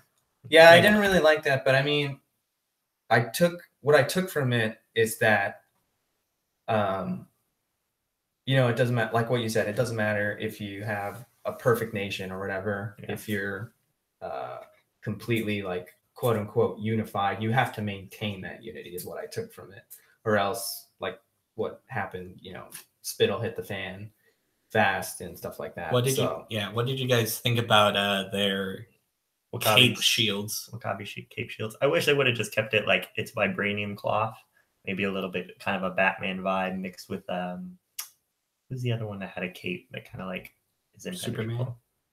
Superman. No, that's impenetrable. Yeah, like it's bulletproof and like doesn't get cut and stuff. Oh, am I thinking of Kingpin with his suit? Yeah, you are. Yeah, I might be thinking of that. I think maybe if they kept it like that. That's a thing. Maybe Kingpin got a tiny little. No, can you imagine it was made by the other guy, Gladiator. Yeah, but can you imagine if Murdoch got his hands on vibranium? Why? Just for a chess piece. Come on, shoot at me. It won't hurt. Seriously. Maybe that's how he gets the double D's. Hey, The that'd be good. logo. That's just the vibranium part. Yeah. There's 2 big holes in it. Well, you know, it's the whole pad thing. Yeah. It's all padded. And the energy shield was, I think, a little much. It was a little high. I would have liked to very seen tall. some, like, I don't know if you guys remember The Cape. It was like on NBC. Oh yeah. That like weird kind of superhero spinoff. He did a lot of like kind of cape, I guess, fight scenes. I don't know what you'd call it, but I would have liked to seen that from this. Like kind of like a little bit of what's it called? Like Matador, kind of like flipping I kind of just would have style. preferred to see them have their traditional battle shield. I mean, the only other word I know for it is Spartan shields. I can't think of what they would call it, but you know, the longer shields. Yeah, those are like Spartan side, you know, gladiatorial. Yeah, that they would use. They could have just had those, and maybe they could be made out of vibranium or have some type of energy field. Yeah, I think they keep them for the ceremonial stuff, like the challenge day. Yeah. But I think just for weird. effectiveness, I think the energy shield kind of beats it out. Also, it kind of does show that where we can't even afford shields. I have this tiny little breastplate covering my chest, but that's it. Oh, for the illusion. For the illusion, because they're the border tribe that protects the border from outsiders. So they're kind of like the first impression that people get when they view Wakanda. Which, what was I going to say? Oh, the weapons in their hands when during the end fighting scene when they were beating up T'Challa, the Black Panther, and they were just using swords, and there was like 20 of them just like hitting him. I was like, guys, it's not gonna work. Even if those were made out of adamantium, they're not gonna work. Yeah, Stan Lee is credited as the thirsty gambler. Dude, Stan Lee, my favorite cameo. Yeah, he's my thirsty. favorite cameo. It came out of left field, but it was okay. I wouldn't say favorite. I'm just gonna hold on to these for him when he comes back. Thirsty gambler. Stan Lee is better a thirsty than gambler. I don't even remember his name. I don't want to remember his name, but the guy that pretty much ruined The Last Jedi's gambling scene. So it was better than that. Should we get into rating? I think we should get into our final rating. Have we talked about all the scenes? I think we talked about all the scenes because then I guess the whole fight scene at the end with the we've been talking the minecart. Yeah. The minecart. Oh, right. I did want to talk about Shuri's minecart because they mentioned it at the beginning. He's like, "What's that?" Oh, that's the minecart that can deactivate vibranium. What? What do you mean what? What? Because vibranium has it's all about vibrations. So that was the thing. They're like sound thing. It's like the Venom suit. Yeah. Okay, great. Or the symbiote, I should say, not symbiote. But that's insane to just throw that. And it's like, oh, by the way, that's like a nuke that's counting down. And you're like, somebody, what? It's not. Why isn't that a weapon? It's not a nuke counting down. Well, I think that's what her Panther claws are. Yeah, it's a plot device. Yeah, it is. It is a plot device, but they kind of tried to do their best with it because it was like moving vibranium at that high speed is dangerous. So I had to do it to deactivate it. So there was a reason for it.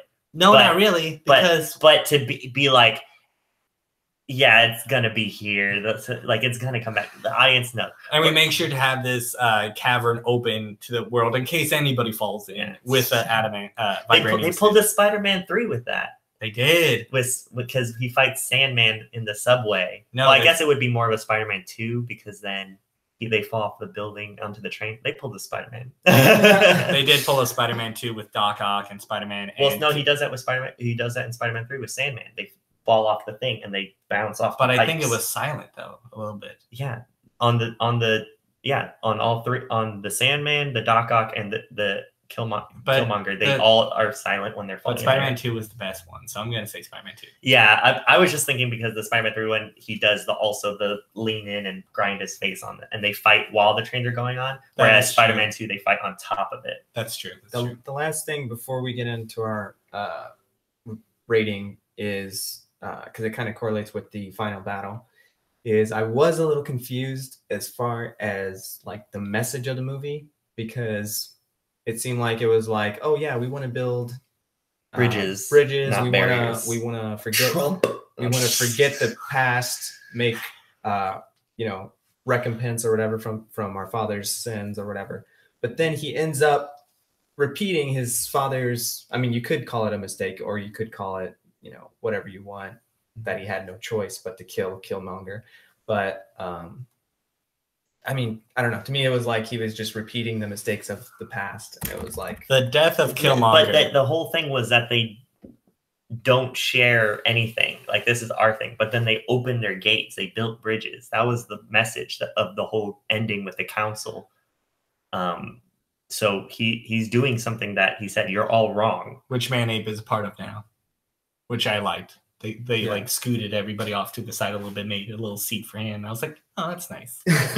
I mean, that's the problem with, I think, this movie's ending. I said at the beginning of this podcast is that it kind of putters out because it does. Well, it's like it doesn't answer questions. Like, what questions do you have? Okay, I have a question because they mentioned it 3 times during this movie. Go ahead. Is the burial. Oh, didn't get a proper burial. Yeah, T'Challa, when he got thrown off the waterfall, didn't get a proper burial. Well, I think the proper burial is the Killmonger's dad. Right, Killmonger's dad. T'Challa didn't even get a burial because he's gone. Killmonger's dad, they left him the body. He goes, didn't get a proper burial. And somebody else. Chaka even get a proper burial? Yeah, he did. We don't see it, but I'm guessing he does. Okay. But we never get to see this proper burial. So you want a burial scene? I want a burial scene. I want to show Killmonger. That's the Dawn of Justice talking. You get your whole Superman. I don't want Scandinavian Irish pipes. They're called just bagpipes. I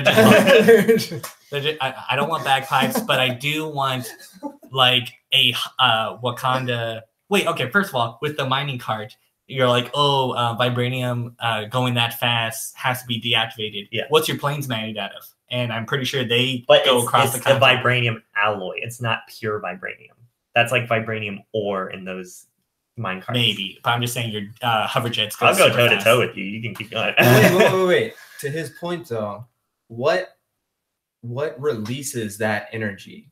Because how does he really activate it? Is when it like Ross does the X on his arms and go like that, or what? The beads. Well, I'm just talking about like his suit in general, like or vibranium in general, because when he is absorbing kinetic energy and he disperses it, how does he disperse it? Is it the vibranium dispersing on its own? Like it has to reach a certain point? Like what is the I think that's Shuri tech. I think that's going to be their but what is speed force? Well, no, what is the maximum amount of kinetic energy that vibranium can take before it explodes? Because that's why she had built the sound. It's not her technology. It's the vibranium absorbing the sound, I thought.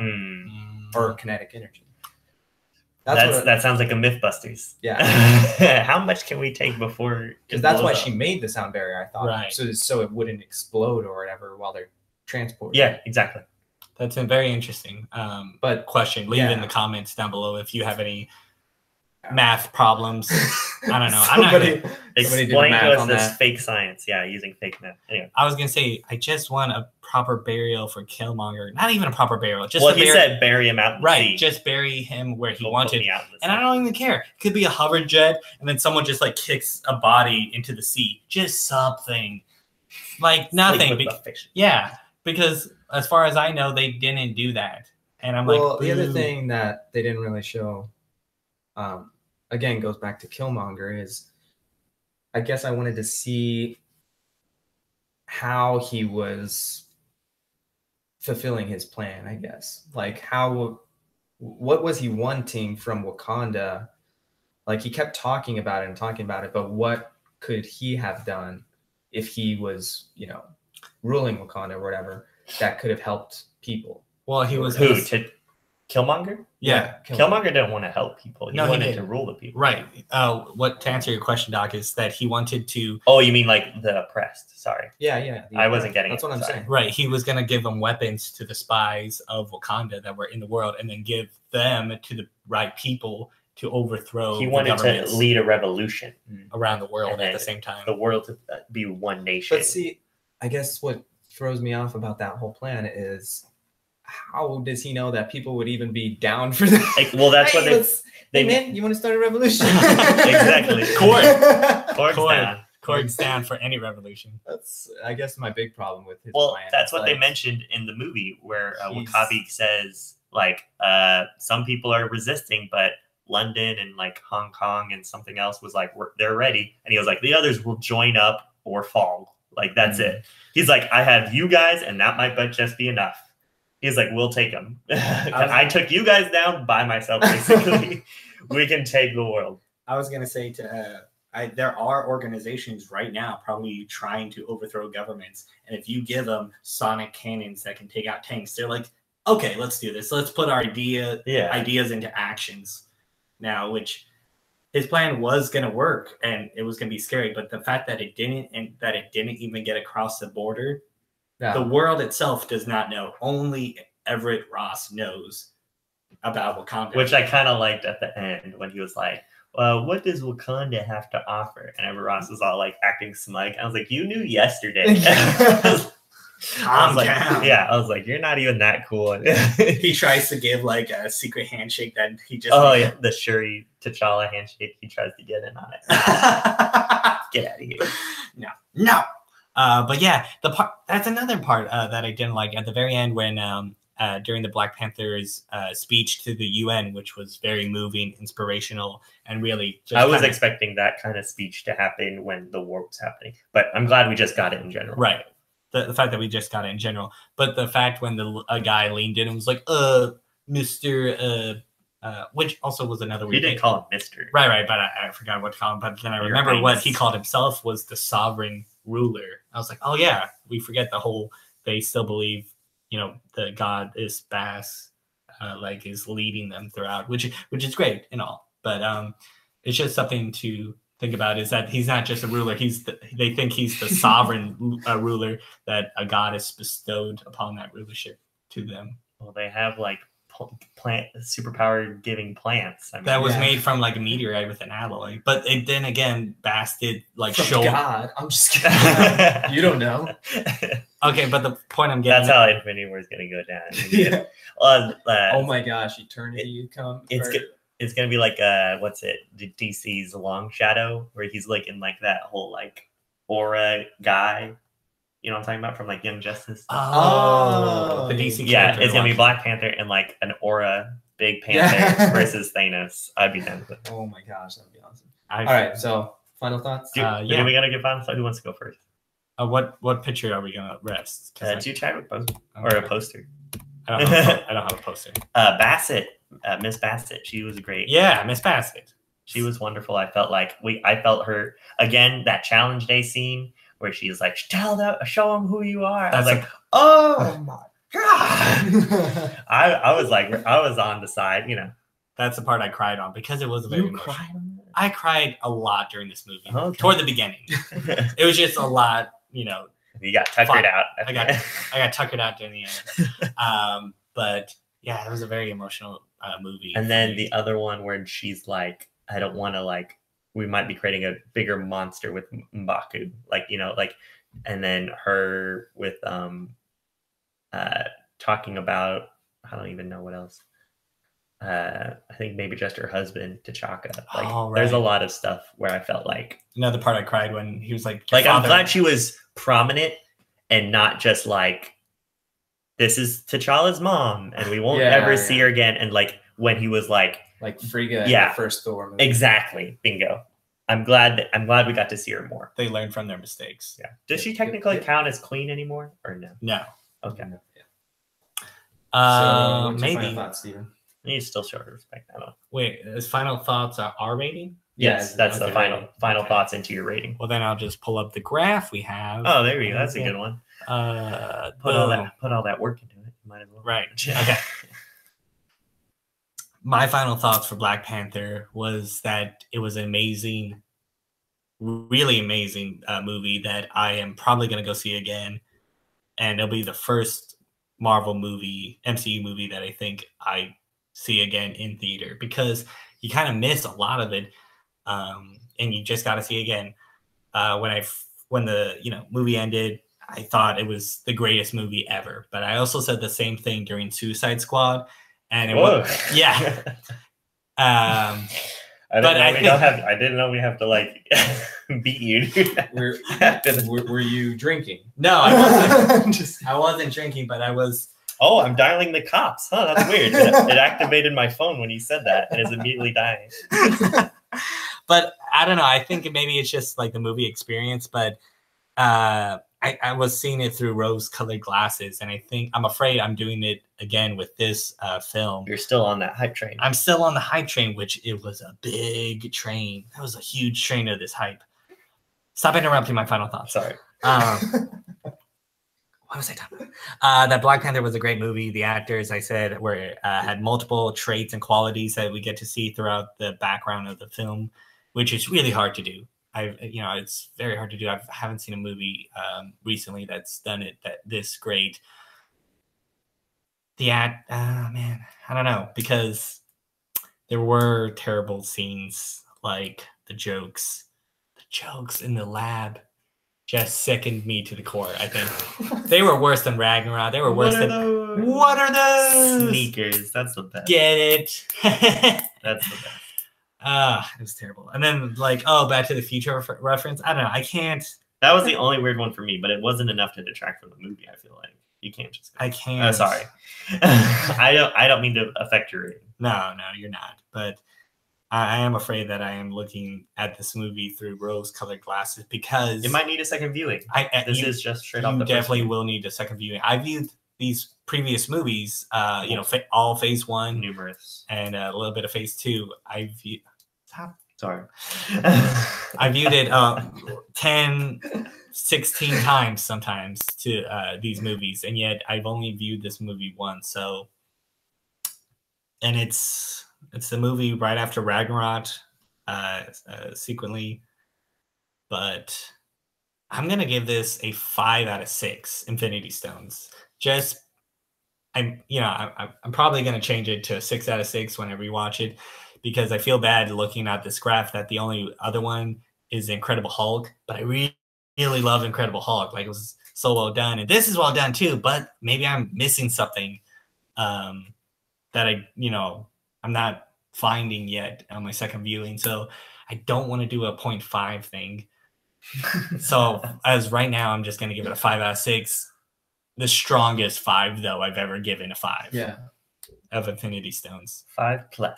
Okay, which one's that one then? Okay, that's the second to the last one. To the last. Infinity War. Because after this is Infinity War, which is crazy. What is that, gold? Yeah, so it's this one. Yeah. Okay, I'm just gonna Infinity War. You just hit enter. Yeah. Okay. All right. So Black Panther. Give it to us, Doc. Yeah. So I don't want to say it like that. I'm scurrying around. What's your diagnosis? Trying to get figs. So I want to see this movie 2 more times, but I'll probably only be able to see it 1 more time, just because money and everything and big life. But also also it's sold out. Yeah. Also that too. I can't believe. Yeah, it's sold out through Sunday. Can you believe that? Well, no, I can't. I can't believe. Yeah, I can't believe it. But yeah, Black Panther. It gave us some pretty compelling characters all around. Compelling villains, compelling supporting characters, a compelling protagonist. It seeded things through the previous films into this one. It furthered the overall mythology of T'Challa and his relationship with his father, his relationship with his sister, his relationship with Nakia.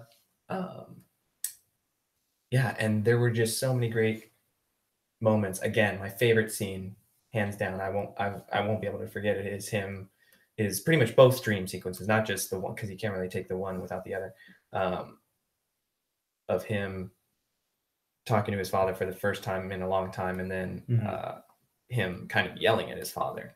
Those scenes were really those 2 scenes I really choked up on. I didn't necessarily cry. I mean, I probably should have. I wanted to. But I'm like, if I wasn't so dead inside.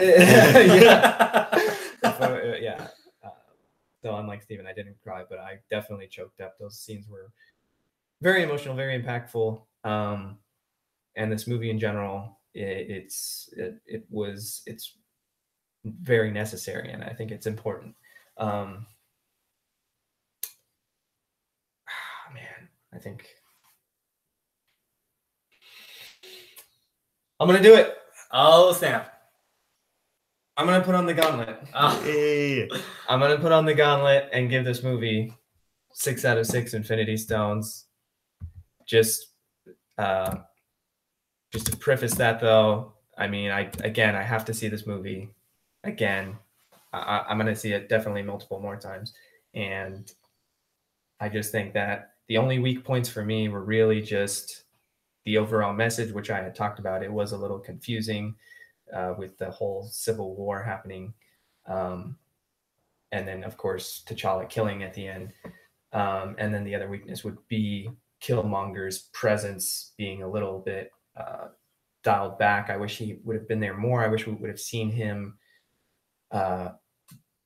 doing certain things that were fulfilling his goal and leading him to going to Wakanda and finally taking the throne. But those are all really just minor nitpicks that I have. So, I mean, I really don't have any other. I guess my other minor nitpick is his mom, for me, was a little bit weak, like as acting, but everybody else was firing off at like all cylinders. Lupita Nyong'o, Letitia Wright, Winston Chadwick Boseman, Daniel Kaluuya. Yeah, Andy Serkis, jeez, everybody firing off at all cylinders. Michael B. Jordan, jeez, and hats off to Coogler for his direction, because he did a pretty fantastic job. I realized that I did cry on all Black Panther's mom's scenes. Every time she was on the scene, I think I was crying. I don't know about it. I have to disagree with you, because I was remembering why I was crying. I was like, yeah, it's every time she was on screen and talking. That's very powerful performance that she gave. I don't know. I'm not going to change my thing, but yeah. Oh, okay. Yeah, 5 out of 6. Go ahead. These are great scores, I think. I think with this movie, you're liking it or you're loving it. And I don't think this movie is a bad movie, you know? Let's give your review and then we'll decide. Oh, yeah, I forgot the negative zone. Those guys. Surprise, surprise. There are negative people out there. Yeah. Go ahead. Tim. 6 out of 6. What are you guys talking about? This movie is awesome. 6 out of 6. Full gauntlet. Get that gauntlet up there. I'm so sorry for those headphone users. So this is the same rating as... Wait. Do you have anything else you'd like to add? 6 out of 6. You're just all I do have something to say. 6 out of 6. Yeah. Oh my God, we didn't even talk about the post-credit scene. Post-credit credits. scene. Okay, first was there a mid-credit scene? Yeah. Well, it was... What was the UN scene a mid-credit, or was that... I thought that was the end of the movie. Okay, yeah, that was... Oh, wait, the post-credit scene was... it had to do with... I know the end credit scene is Bucky. Yeah, there was a mid-credit scene that it had to do with, I believe, his sister, Ross, right? Is that his name? No, Ross? I'll look it up. I go Black Panther and credits. I'll give my review. I'll go into that while we're looking at that up. But yeah, let's talk about that post-credit scene. Post-credit scene, Bucky. They mentioned him early on. Sure, he did. It was like another white boy for us to fix, something like that. Exactly. So I knew that line because of the end of Civil War. They had to bring it back. But then also this whole thing, he's called the White Wolf. That's such a cool name. You're right. The post-credit scene is the United Nations. Oh, okay. The first What did the movie end with then?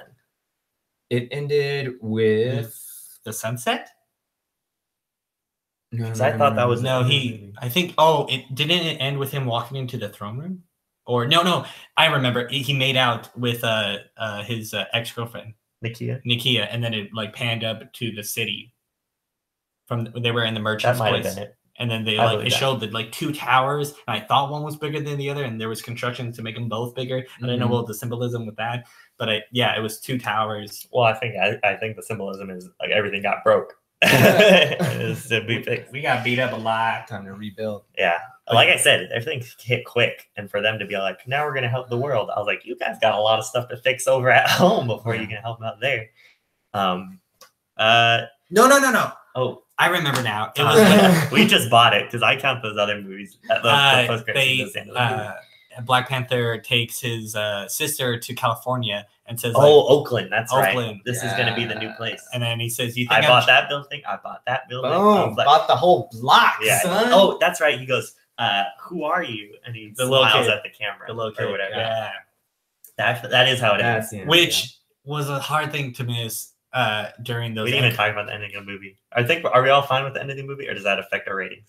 No, that was awesome. Yeah. It keeps it is a reason for me, because when the kid asked him, like, "Who are you?" Like, he didn't just get up all in his face, be like, "I'm King of Wakanda," just like push him down and be like, turn into the Black Panther and just like shoot blasts in the air. Like, yeah, you are. Show a little bit off. You show your hover jet to everybody, your Wakanda jet to everybody. Well, see, the end for me, that whole him buying the block, actually redeemed my issue with him killing Killmonger, because I was like, see, that's what I want to see, is him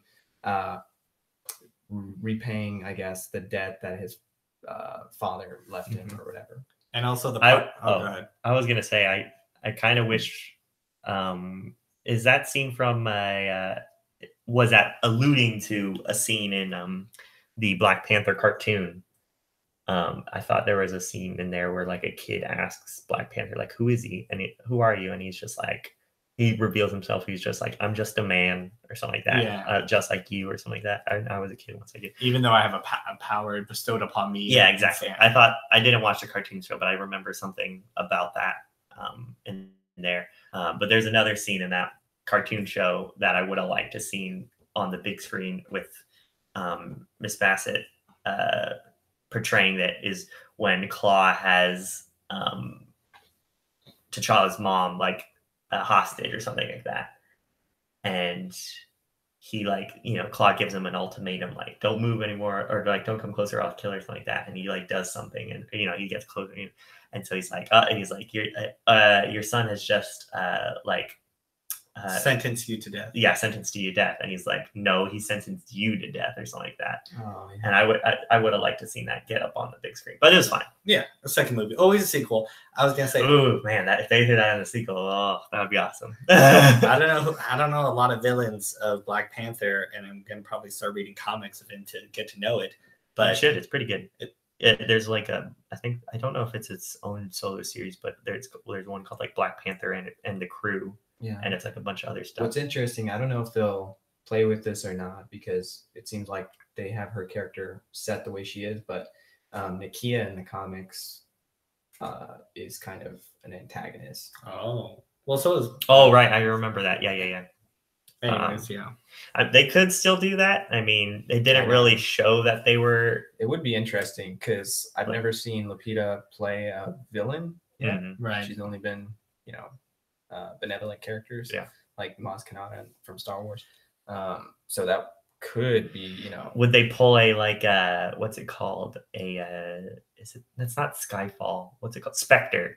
Well, I guess it could be like Spectre, kind of Rogue Nation kind of thing, where I guess it would be a Winter Soldier, where there's kind of like a secret thing, and it kind of fits Nakia's character because she's a spy. And there's like a whole thing. So like a Black Widow kind of thing. Kind of, but like have her actually be like a triple cross. More like just a regular double cross. Yeah. She was never a villain. But maybe, I don't know. But yeah, what's your 6 out of 6? That joke, I took that joke. That'll be last time. It's dead now. Yeah, it's dead. That's the last one.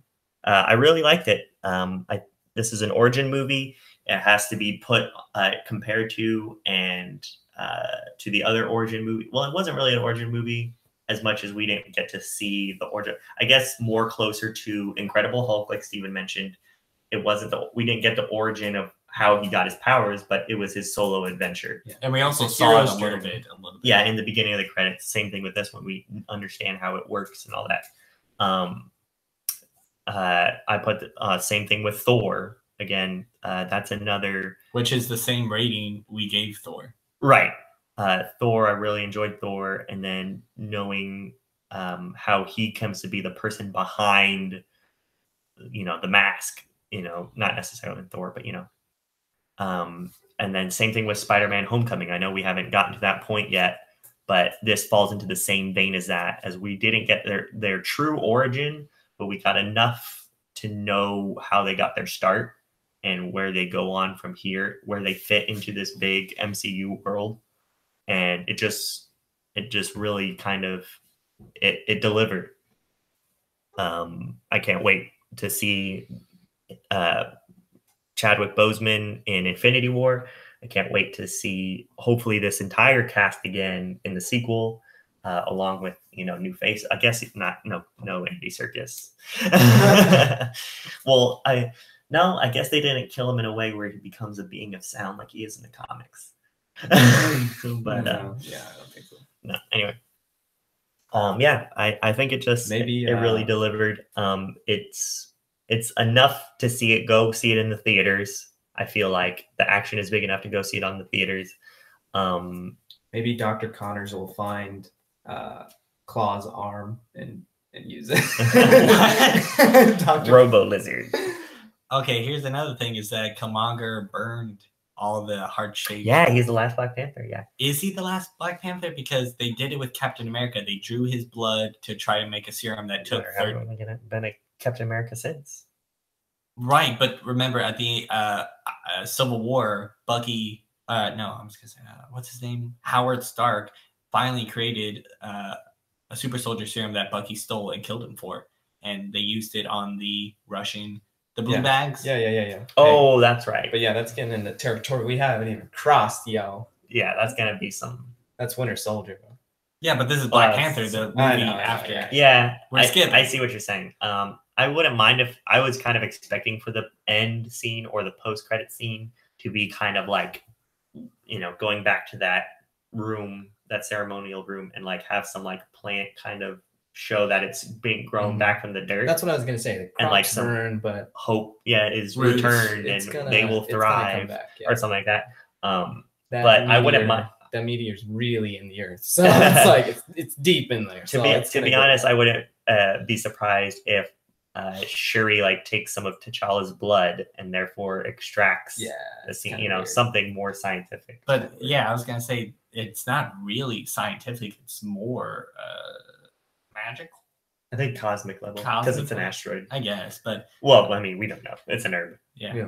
Well, no, because they said it changed the plants right in the very opening dialogue. Right, that's what started it. Mm-hmm. So I assume there's another garden that Bass will show him somewhere. The thing is, though, with that post-credit scene, because we barely touched on it, is that right? I didn't. I wasn't part of that. Yeah. I loved the Bucky scene. Yeah, the Bucky scene. Full samurai look. I love it. That's what I was gonna say. Yeah, totally an homage to Last Samurai. Him coming out in like his robes, his hair pulled back. Man, that was so awesome. I hope he's just a straight up, samurai. Yeah, he's using Wakandan. I love the new look. I didn't know if he was getting. I don't know if I don't blame Shuri. But it's just like, hey, how you doing? 16, Tim. She's 16. No, hey. It's not. That can't be true. That can't be true. I mean, until I hear it come out of Kevin Feige's mouth, it's not true. As is the dog's. He is the living tribunal. Word is law. Yeah. Which they mentioned. And I know we haven't got to Doctor Strange yet, but living tribunal is a thing. All a thing. It's crazy how it is. I know. Everything is a thing. All right. You know what else is a thing? Negativity. The only thing that is not a thing is the thing. We'll probably get Fantastic Four pretty soon because the whole Fox deal. I'm not holding my breath. Yeah, we'll get to that. There's the memes of like, I was 8. No, I'm 18 when this movie came out. I'm gonna be 30 when. And the thing shows up. What? I'm gonna say 40. I'm gonna be 40 when the thing shows up. It's not gonna be good. So let's head to the negative zone, right? Yeah. Oh crap. It's gonna get bad. It's gonna get pretty dark in there. This movie just came out. I mean, I'm surprised if you guys found anything. But let's head on over into there. No, there's people that reside in the most. They live there. Malevolent corners of the. Oh shit. All right. I don't like it already. I feel very like in one of those awkward situations where you're just like, I'm just gonna stay quiet while these people argue about stupid things. Yeah, it's pretty terrible. What do you got? Well, let me preface this negative zone like I've never done before. Preface is that this negativity was pretty bad. It wasn't like, it's worse than Iron Man 3. Iron Man 3 was like, oh, I hate it because I hate it. This was like, I hate it because this reason. You're like, no. Please do not put that on the internet with your name. I had a lot of negativity, but I couldn't use half of them because they were all awful. That's a good word. But I did find some good ones. You guys heard about that? How Rotten Tomatoes, they had to like shut down their like negative scoring tool because there was a whole Facebook group that went out of their way, that their mission was to give Black Panther negative reviews. I thought that was crazy. You'll hear, there is a side of me that's like, you don't really deserve to give anything a negative review, especially when it comes to something until you watch it, like that's created in an artistic way, which all films are. Yeah. I don't know. Do you want me to go back to your review of Iron Man 3? We can do that. That's what I was gonna say. I know it's a very subjective thing. Until you experience it, I feel like, because these were like before the movie came out. I feel like they were giving me. I'm just saying, there's a part of my brain that's like, no, you shouldn't be able to do this. It's art. What a lot of negativity throughout that you'll hear is that it was so hyped, but then it wasn't as hype. It wasn't as good as the hype says. It wasn't as good as the hype says. Every single negative comment said that, and I'm going to omit that. Right. Okay. Here's one from Gadawaga 66. What is it? Okay. Tagua? I don't know what that's supposed to be. Yeah. So Gagawaga 66. Oh, God. Gagawago 66. February 17th, 2018. 1 out of 10. Whew. What a joke. What a waste of time. No substance. I would rather watch Paddington 2. I hope they don't waste money on a sequel. Marvel should stick to the more important superheroes, which most of us like. Ant-Man was great. Oh, okay. Paddington 2. Oh my God. Did you see Paddington 2? It's a great movie. What? I have not seen it because after watching the first one, I immediately had to, I don't know. Vomit? Yeah. Vomit, actually, cuddleness, and the idea of family. No, actually, Paddington was pretty Paddington was good. The first one. I haven't seen the second. It's a good story. No, it's not this. So it's not this at all. Not this. And I'm curious as to what he means by more important superheroes. Yeah. Maybe Moon Knight, Darkhawk, Speedball. I'm not too sure what he means by that. Yeah, I don't know either. I think probably like, I don't know. Duck. Howard the Duck. We've seen him already. Where's his movie, huh? I just don't understand everybody's hate for this. Cosmo, the space dog. Well, did you have you had the one that said that had mentioned, was that the one that mentioned the no. That it was too predictable or something like that? A lot of people say that too. Okay. Yeah, I'll wait till we get into that one. All right, another one. No, I was I was just going back to that first review. Anyway, go ahead. San OKD. I don't know. San OKD. These people and their names. We'll call him Sandy. Sandy from on February 17th, 2018. Sanook D. February 17th, 2018. 3 out of 10. Not horrible. I feel really bad if these are actually people's names. I don't. You're in the negative zone for a reason. 3 out of 10. You're a terrible person. Not horrible, not great. There was too much hype about this movie. I expected some sort of cinematic masterpiece after all the hype, but was rewarded with a very predictable plot and storyline I have seen in a dozen of movies before. If you like lots of CGI and action, you will like this. But if you like an original story with intriguing plot twists, this movie is not for you. I think I would have enjoyed it more if critics had not raved about it so much and I went to see it with no expectations. It will be in the 99-cent bin at Walmart at Christmas this year. Shots fired! Wow, 99 All right. Oh my god. Hold on. Okay. Hold on. I gotta walk. stretch real quick. I need to walk. And then I'm about to go on a rant. I'm gonna go on a rant right now. All right, is that cool? Yeah. Go on a rant. What is he talking about? Okay, so he said if you're interested, or if you what the heck did he say? I don't even. Oh my gosh. If you like an original story with intriguing plot twist, this movie's not for you. Okay.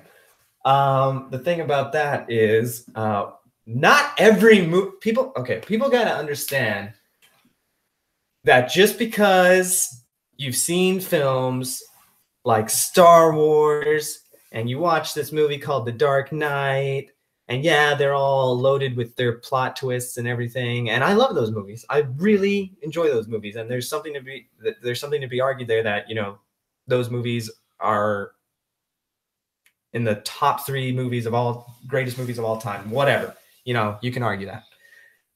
But that doesn't mean that every other movie that follows it has to have those same elements. Not every movie is a mystery movie. Not every movie is going to have plot twists. Not every movie is going to be dark and or be mature or whatever. It's just not. And it goes back to what I was saying earlier about film being an art.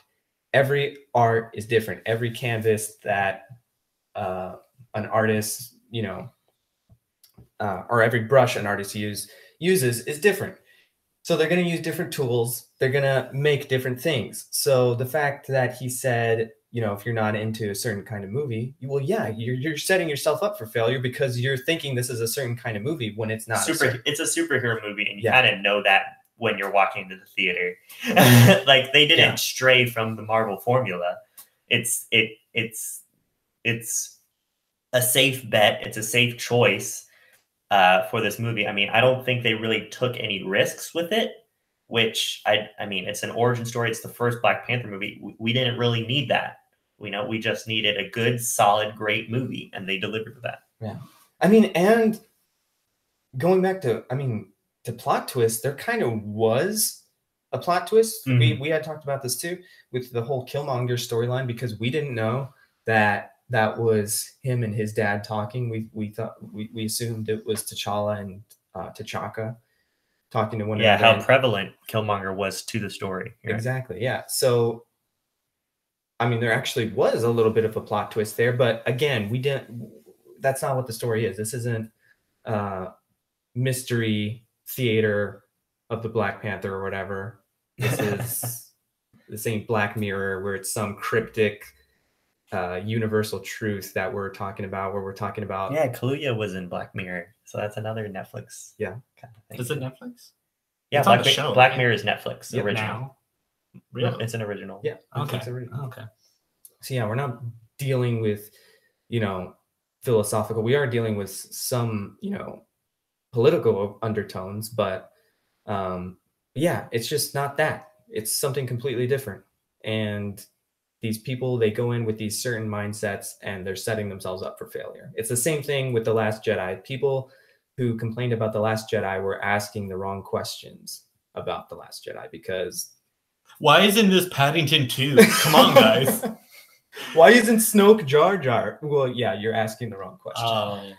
And you should probably get out and keep hiding in whatever box you crawled out of. So yeah, that's my rant. That's your little rant. That's where negative zones, you know, you gotta fight them. You gotta fight. You can't let them win. He's doing something. No, you're good. I'm gonna go into another negative review just to let you know they're gonna grow higher and higher as good reviews. But the only reason why is because anything 1 out of 10, 2 out of 10, it was just hurt my heart. Really, I couldn't read it, and they just said the same thing over and over again. So I had to go into the more positive reviews to really get what was wrong with the movie, that people actually watched the movie and, you know, didn't like see it and was also watching Paddington 2 on their phone. Anyways, Tim, I need a name. Let's call him Alan. Alan? Ugh, Alan on February 6th. I had Jurassic Park on the brain. When, you know. I thought you were talking about that one guy. What? No, I'm just kidding. What's Jurassic Park? Alan, the Chris Pratt? Dr. Grant. Grant? Oh, when they were screaming, the kid with the cat. Doesn't matter. with the dinosaur kid. Well, I just thought because they had a big old rhino in there, and then I thought of Jurassic Park, and then they're like, oh, and I was like, I wouldn't mind a Wakanda zoo. I'd go, you know. Yeah. Do you think African countries, do they have zoos, or is it because like they see those animals every day? They have like a zoo with like dogs and like cats and like squirrels. I don't know. No, pigeons. That's not how it works at all. I think they have land set aside for. Yeah, it's more a nature reserve. Yeah, you're right. Okay, go ahead. Because everyone's going to there. Yeah, Wakanda Zoo. I'd go down. So, anyways, you see that big rhino? Alan on February 16th, 2018, gave it a 7 out of 10. Not, right. Yeah. Like I said, don't believe the thing. I just had to find out what was really wrong with the movie. Not bad, but don't believe the Rotten Tomatoes quote unquote critics.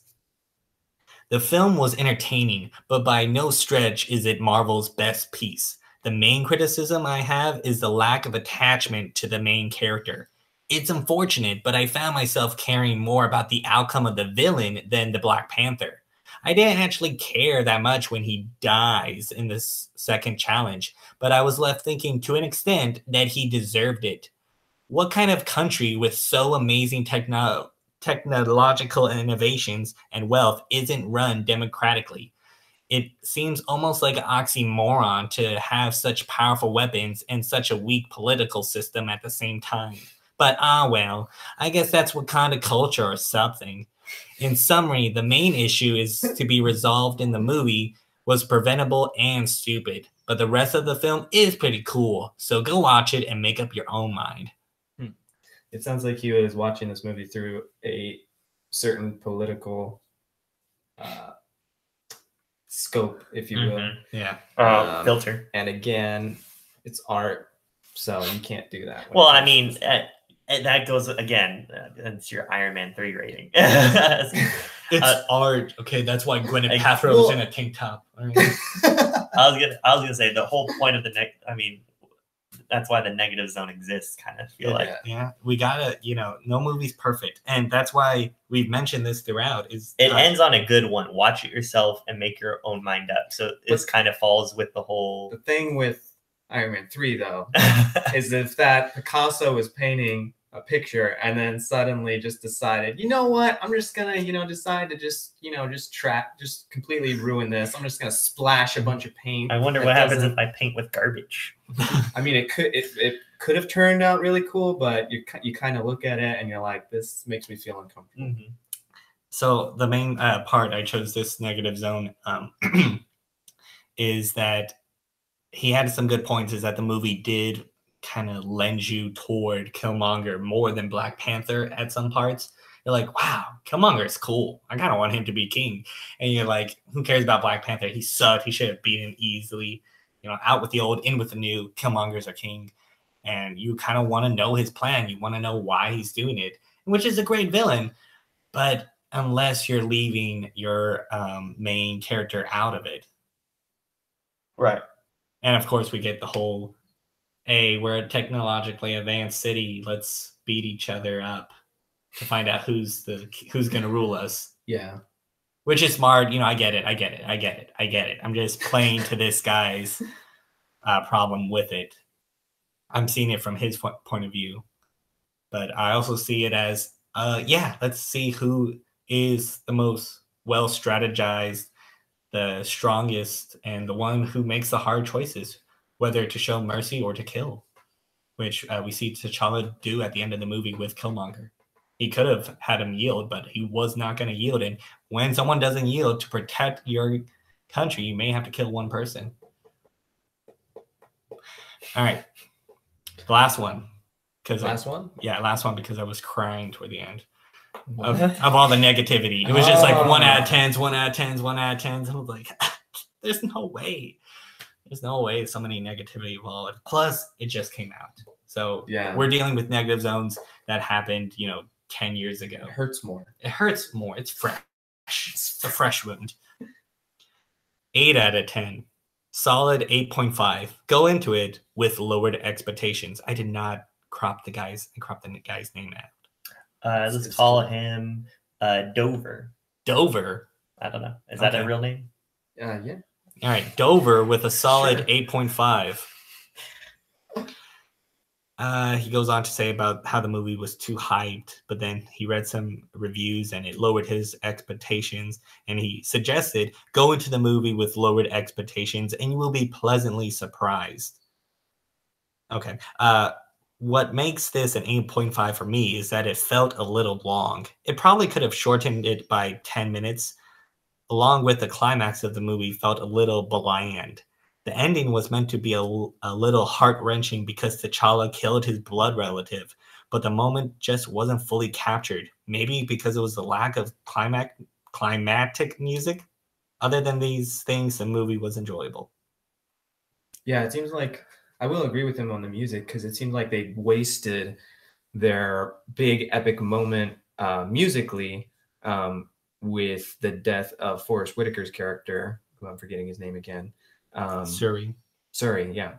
I felt like, because if you go back, listen to the music, I mean, I still have to watch it again, but listen to the music on that particular scene, it's super dramatic, super impactful, and they could have definitely used that with the battle between the final battle between Black Panther and Killmonger, when Killmonger dies.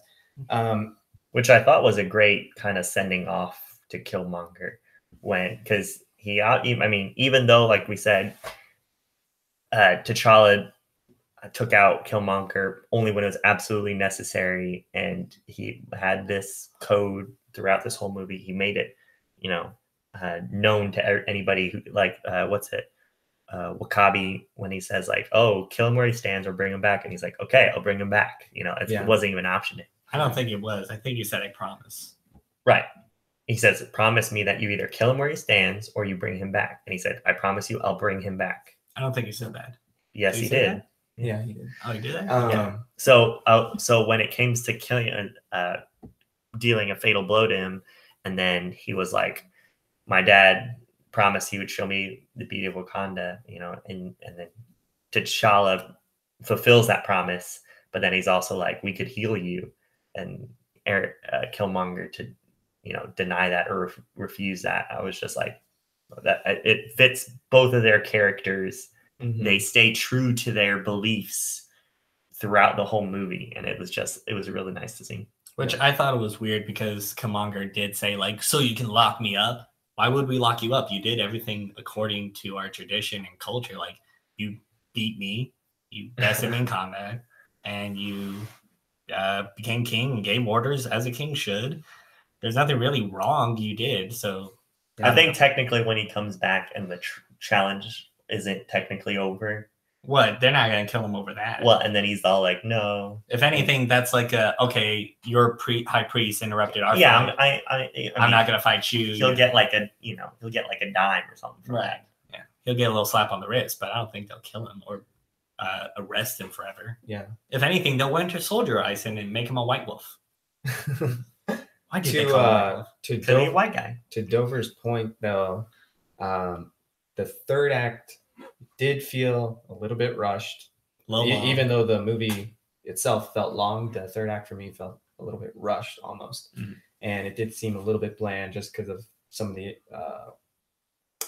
the I guess minor flaws that we had pointed out as far as the CGI goes, and everything. But I don't know, it wasn't enough to where it took me out like entirely, like as far I guess compared to something like the Fantastic Four. When did that movie come out? 2014? I have no idea. I blocked that out of my brain. But yeah, it wasn't that bad where the third act was so horrible. Like people were like sick after, were like physically sick. Like they were like coughing, and vomiting, and they're like, "What is wrong? Why does my head hurt? My brain's gonna explode, Dr. Doom, no! Should we? I was gonna say Oh one more yeah, thing. we have an announcement, right? When we can get to it whenever. I was gonna say, crap, I forgot. You ready for that giveaway? Yeah, I guess so. Well, let's get out of the negatives. I don't want to be in the yeah, negatives. yeah, we can't be in the negative. I'm just gonna get back to the. Geez. Stop. Oh, Okay. no. Wait. Let it refresh a little bit. We're gonna go in reverse now. Our whole review in reverse. Yeah, we have the a giveaway announcement. I told you guys it was gonna end. Do you have the name? I have the name. I have the names. Okay. I have the names here. I have the names. I have the figure here. So what we're gonna do is kind of do a randomizer. I listed everybody, and so that's what it's gonna be. How many people? We were did there it. We total? did. Huh? How many people were in there total? I think 3 or 4. Okay, Four. So those lucky 4. Yeah. We're probably definitely doing it again for Infinity War. Oh yeah. I mean, they did the Infinity War wave already. I don't know if everyone's seen that. We'll do the Build-A-Figure. No, I'm just kidding. I don't think people want the Build-A-Figure, to be honest. Tell us what you want in the I've been comments hearing. below. For the next giveaway. Tell us what you want in the comments. It has to below be for the reasonable. next giveaway. Not a car. Not a house. Yeah. Something. Anything. It doesn't even have Quinjet. don't even have to be a figure. It can be anything else. I just did it because I had an extra one. I'm hoping Hasbro Well, it's does an a giveaway exclusive. for me personally, like just me, like they email me for a Quinjet. We could do that Infinity Gauntlet. Okay. We could give you the whole Infinity Gauntlet. That's pretty crazy. Let us know if you want the Infinity Gauntlet for the next giveaway. Not the which one though? The crappy looking one or the $100 one looking one? What's the crappy one? The I kids don't version think that's there all is. yellow. Oh, I haven't seen that one. Oh, And it doesn't move. It's just a fist. Oh, no, not that one. Well, I don't know. Maybe they want that one. I know I don't like the look of the other gauntlet. Well, we'll see. Maybe. We'll see. Comment below. We might come up with something. You guys might come up with something. Instagram is now. Our links are on the YouTube page. Yeah, so we can do go a through poll them. or something. Anyway, let's get on to the reveal of the giveaway. This giveaway, the Black Panther Walmart exclusive giveaway. Yeah. All right. You guys want to do a drum roll? Or Try. All right, you let can me try. I'll share. Okay. We'll find a drum roll. All right, ready? Yeah. All right, I'm gonna hit the randomizer. Gonna pull up these names. Thank you for everyone participating. All those who participated, by the way. I have here like 3. Linus Biddle. Congratulations, you won the Walmart exclusive Pink Panther Marvel Legends figure. Congratulations.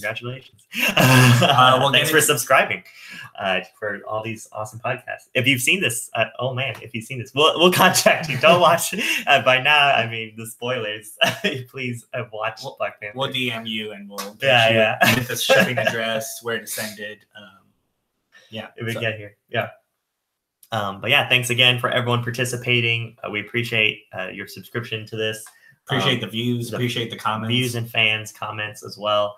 Again, we want to do this. We want to do this again. So tell other people about it. You know, if you felt like you missed out on this one, and subscribe now, and we'll put in the next rules for next time. Yeah, the more people that enter, the more chances you win. I think is how it goes. Nope, that's the opposite. Actually. Okay, how about the more people that enter, the more people that enter, the bigger the prize will be, and we'll work on the guidelines so that everyone has a fair chance. And even next time, maybe, we'll do something even greater than that. I don't know. Well, guys, this is our 8th Marvel film. Yeah. And out of 18. And then next week we're jumping back into phase 2 with Thor: The Dark World. Oh crap. So can't wait for that. Yeah. Luckily that's the lowest rated, right? And I think technically right now Black Panther's the highest rated. So that's gonna be quite a jump. Funny. And funny how things work. We planned it this way. If anybody listening is like, hey, they didn't play the music for Iron Man 3. Iron Man 3 don't deserve no music. Oh, yeah. Okay. So if you hear for this one and be like, oh, wait, I missed that on Iron Man 3. But no, they don't deserve it. So yeah, we'll see you guys next week for Thor: The Dark World. Is it called Thor 2: The Dark World? No, just Thor: The Dark World. I appreciate Iron that. Man is the only one that I think did the numbers besides Guardians of the Galaxy. Right. I hope they stop doing that. And Ant-Man. Oh no, Ant-Man. Ant-Man is just Ant-Man and the Wasp. Yeah, I like movies like that. I don't like movies like Ghostbusters 2 and 3. I like and movies 4. like that until the titles are too long, like Batman v Superman: Dawn of Justice. Also sponsored by Sears. I don't know. Well, Turkish Airlines. We'll leave the listeners with the question of, if you had to give the Iron Man movies new titles with bylines or something of that nature, what would you rename Iron Man 2 and 3 to? I want to hear those suggestions in the comments. You guys, do you have anything? The crapshoot and the bigger crapshoot. It would be Iron Man 2. Second movie, Silver Centurion. The third movie, you just call it Silver Centurion? I don't know. I would go along the lines of Ant-Man and the Wasp and be like Iron Man. And he's like War Machine or like Rises. I don't know. That's Dark Knight. Or Iron Man the War Machine, and then you don't really know if it's referring to Iron Man's the War Machine or if yeah. Okay, there we go. And then Iron Man 3, you could say Iron Man 3, pile of garbage. The worst film ever Well, you don't created. put the 3, you just do Iron Man. The worst film. You can't say extremist because that's the villain's thing. Yeah. I was going to say like probably the end of the rings. The rings are closing in. The rings are circling as rings do. Iron Man and the 10 Rings. That's pretty good. That's kind of an Indiana Jones feel. Yeah. Yeah. Iron Man I'm and going to the 10 end Rings. this podcast. Boom. I just won. Please. We'd love to hear your comments, though. Keep watching, keep listening, and see you next week. Yeah.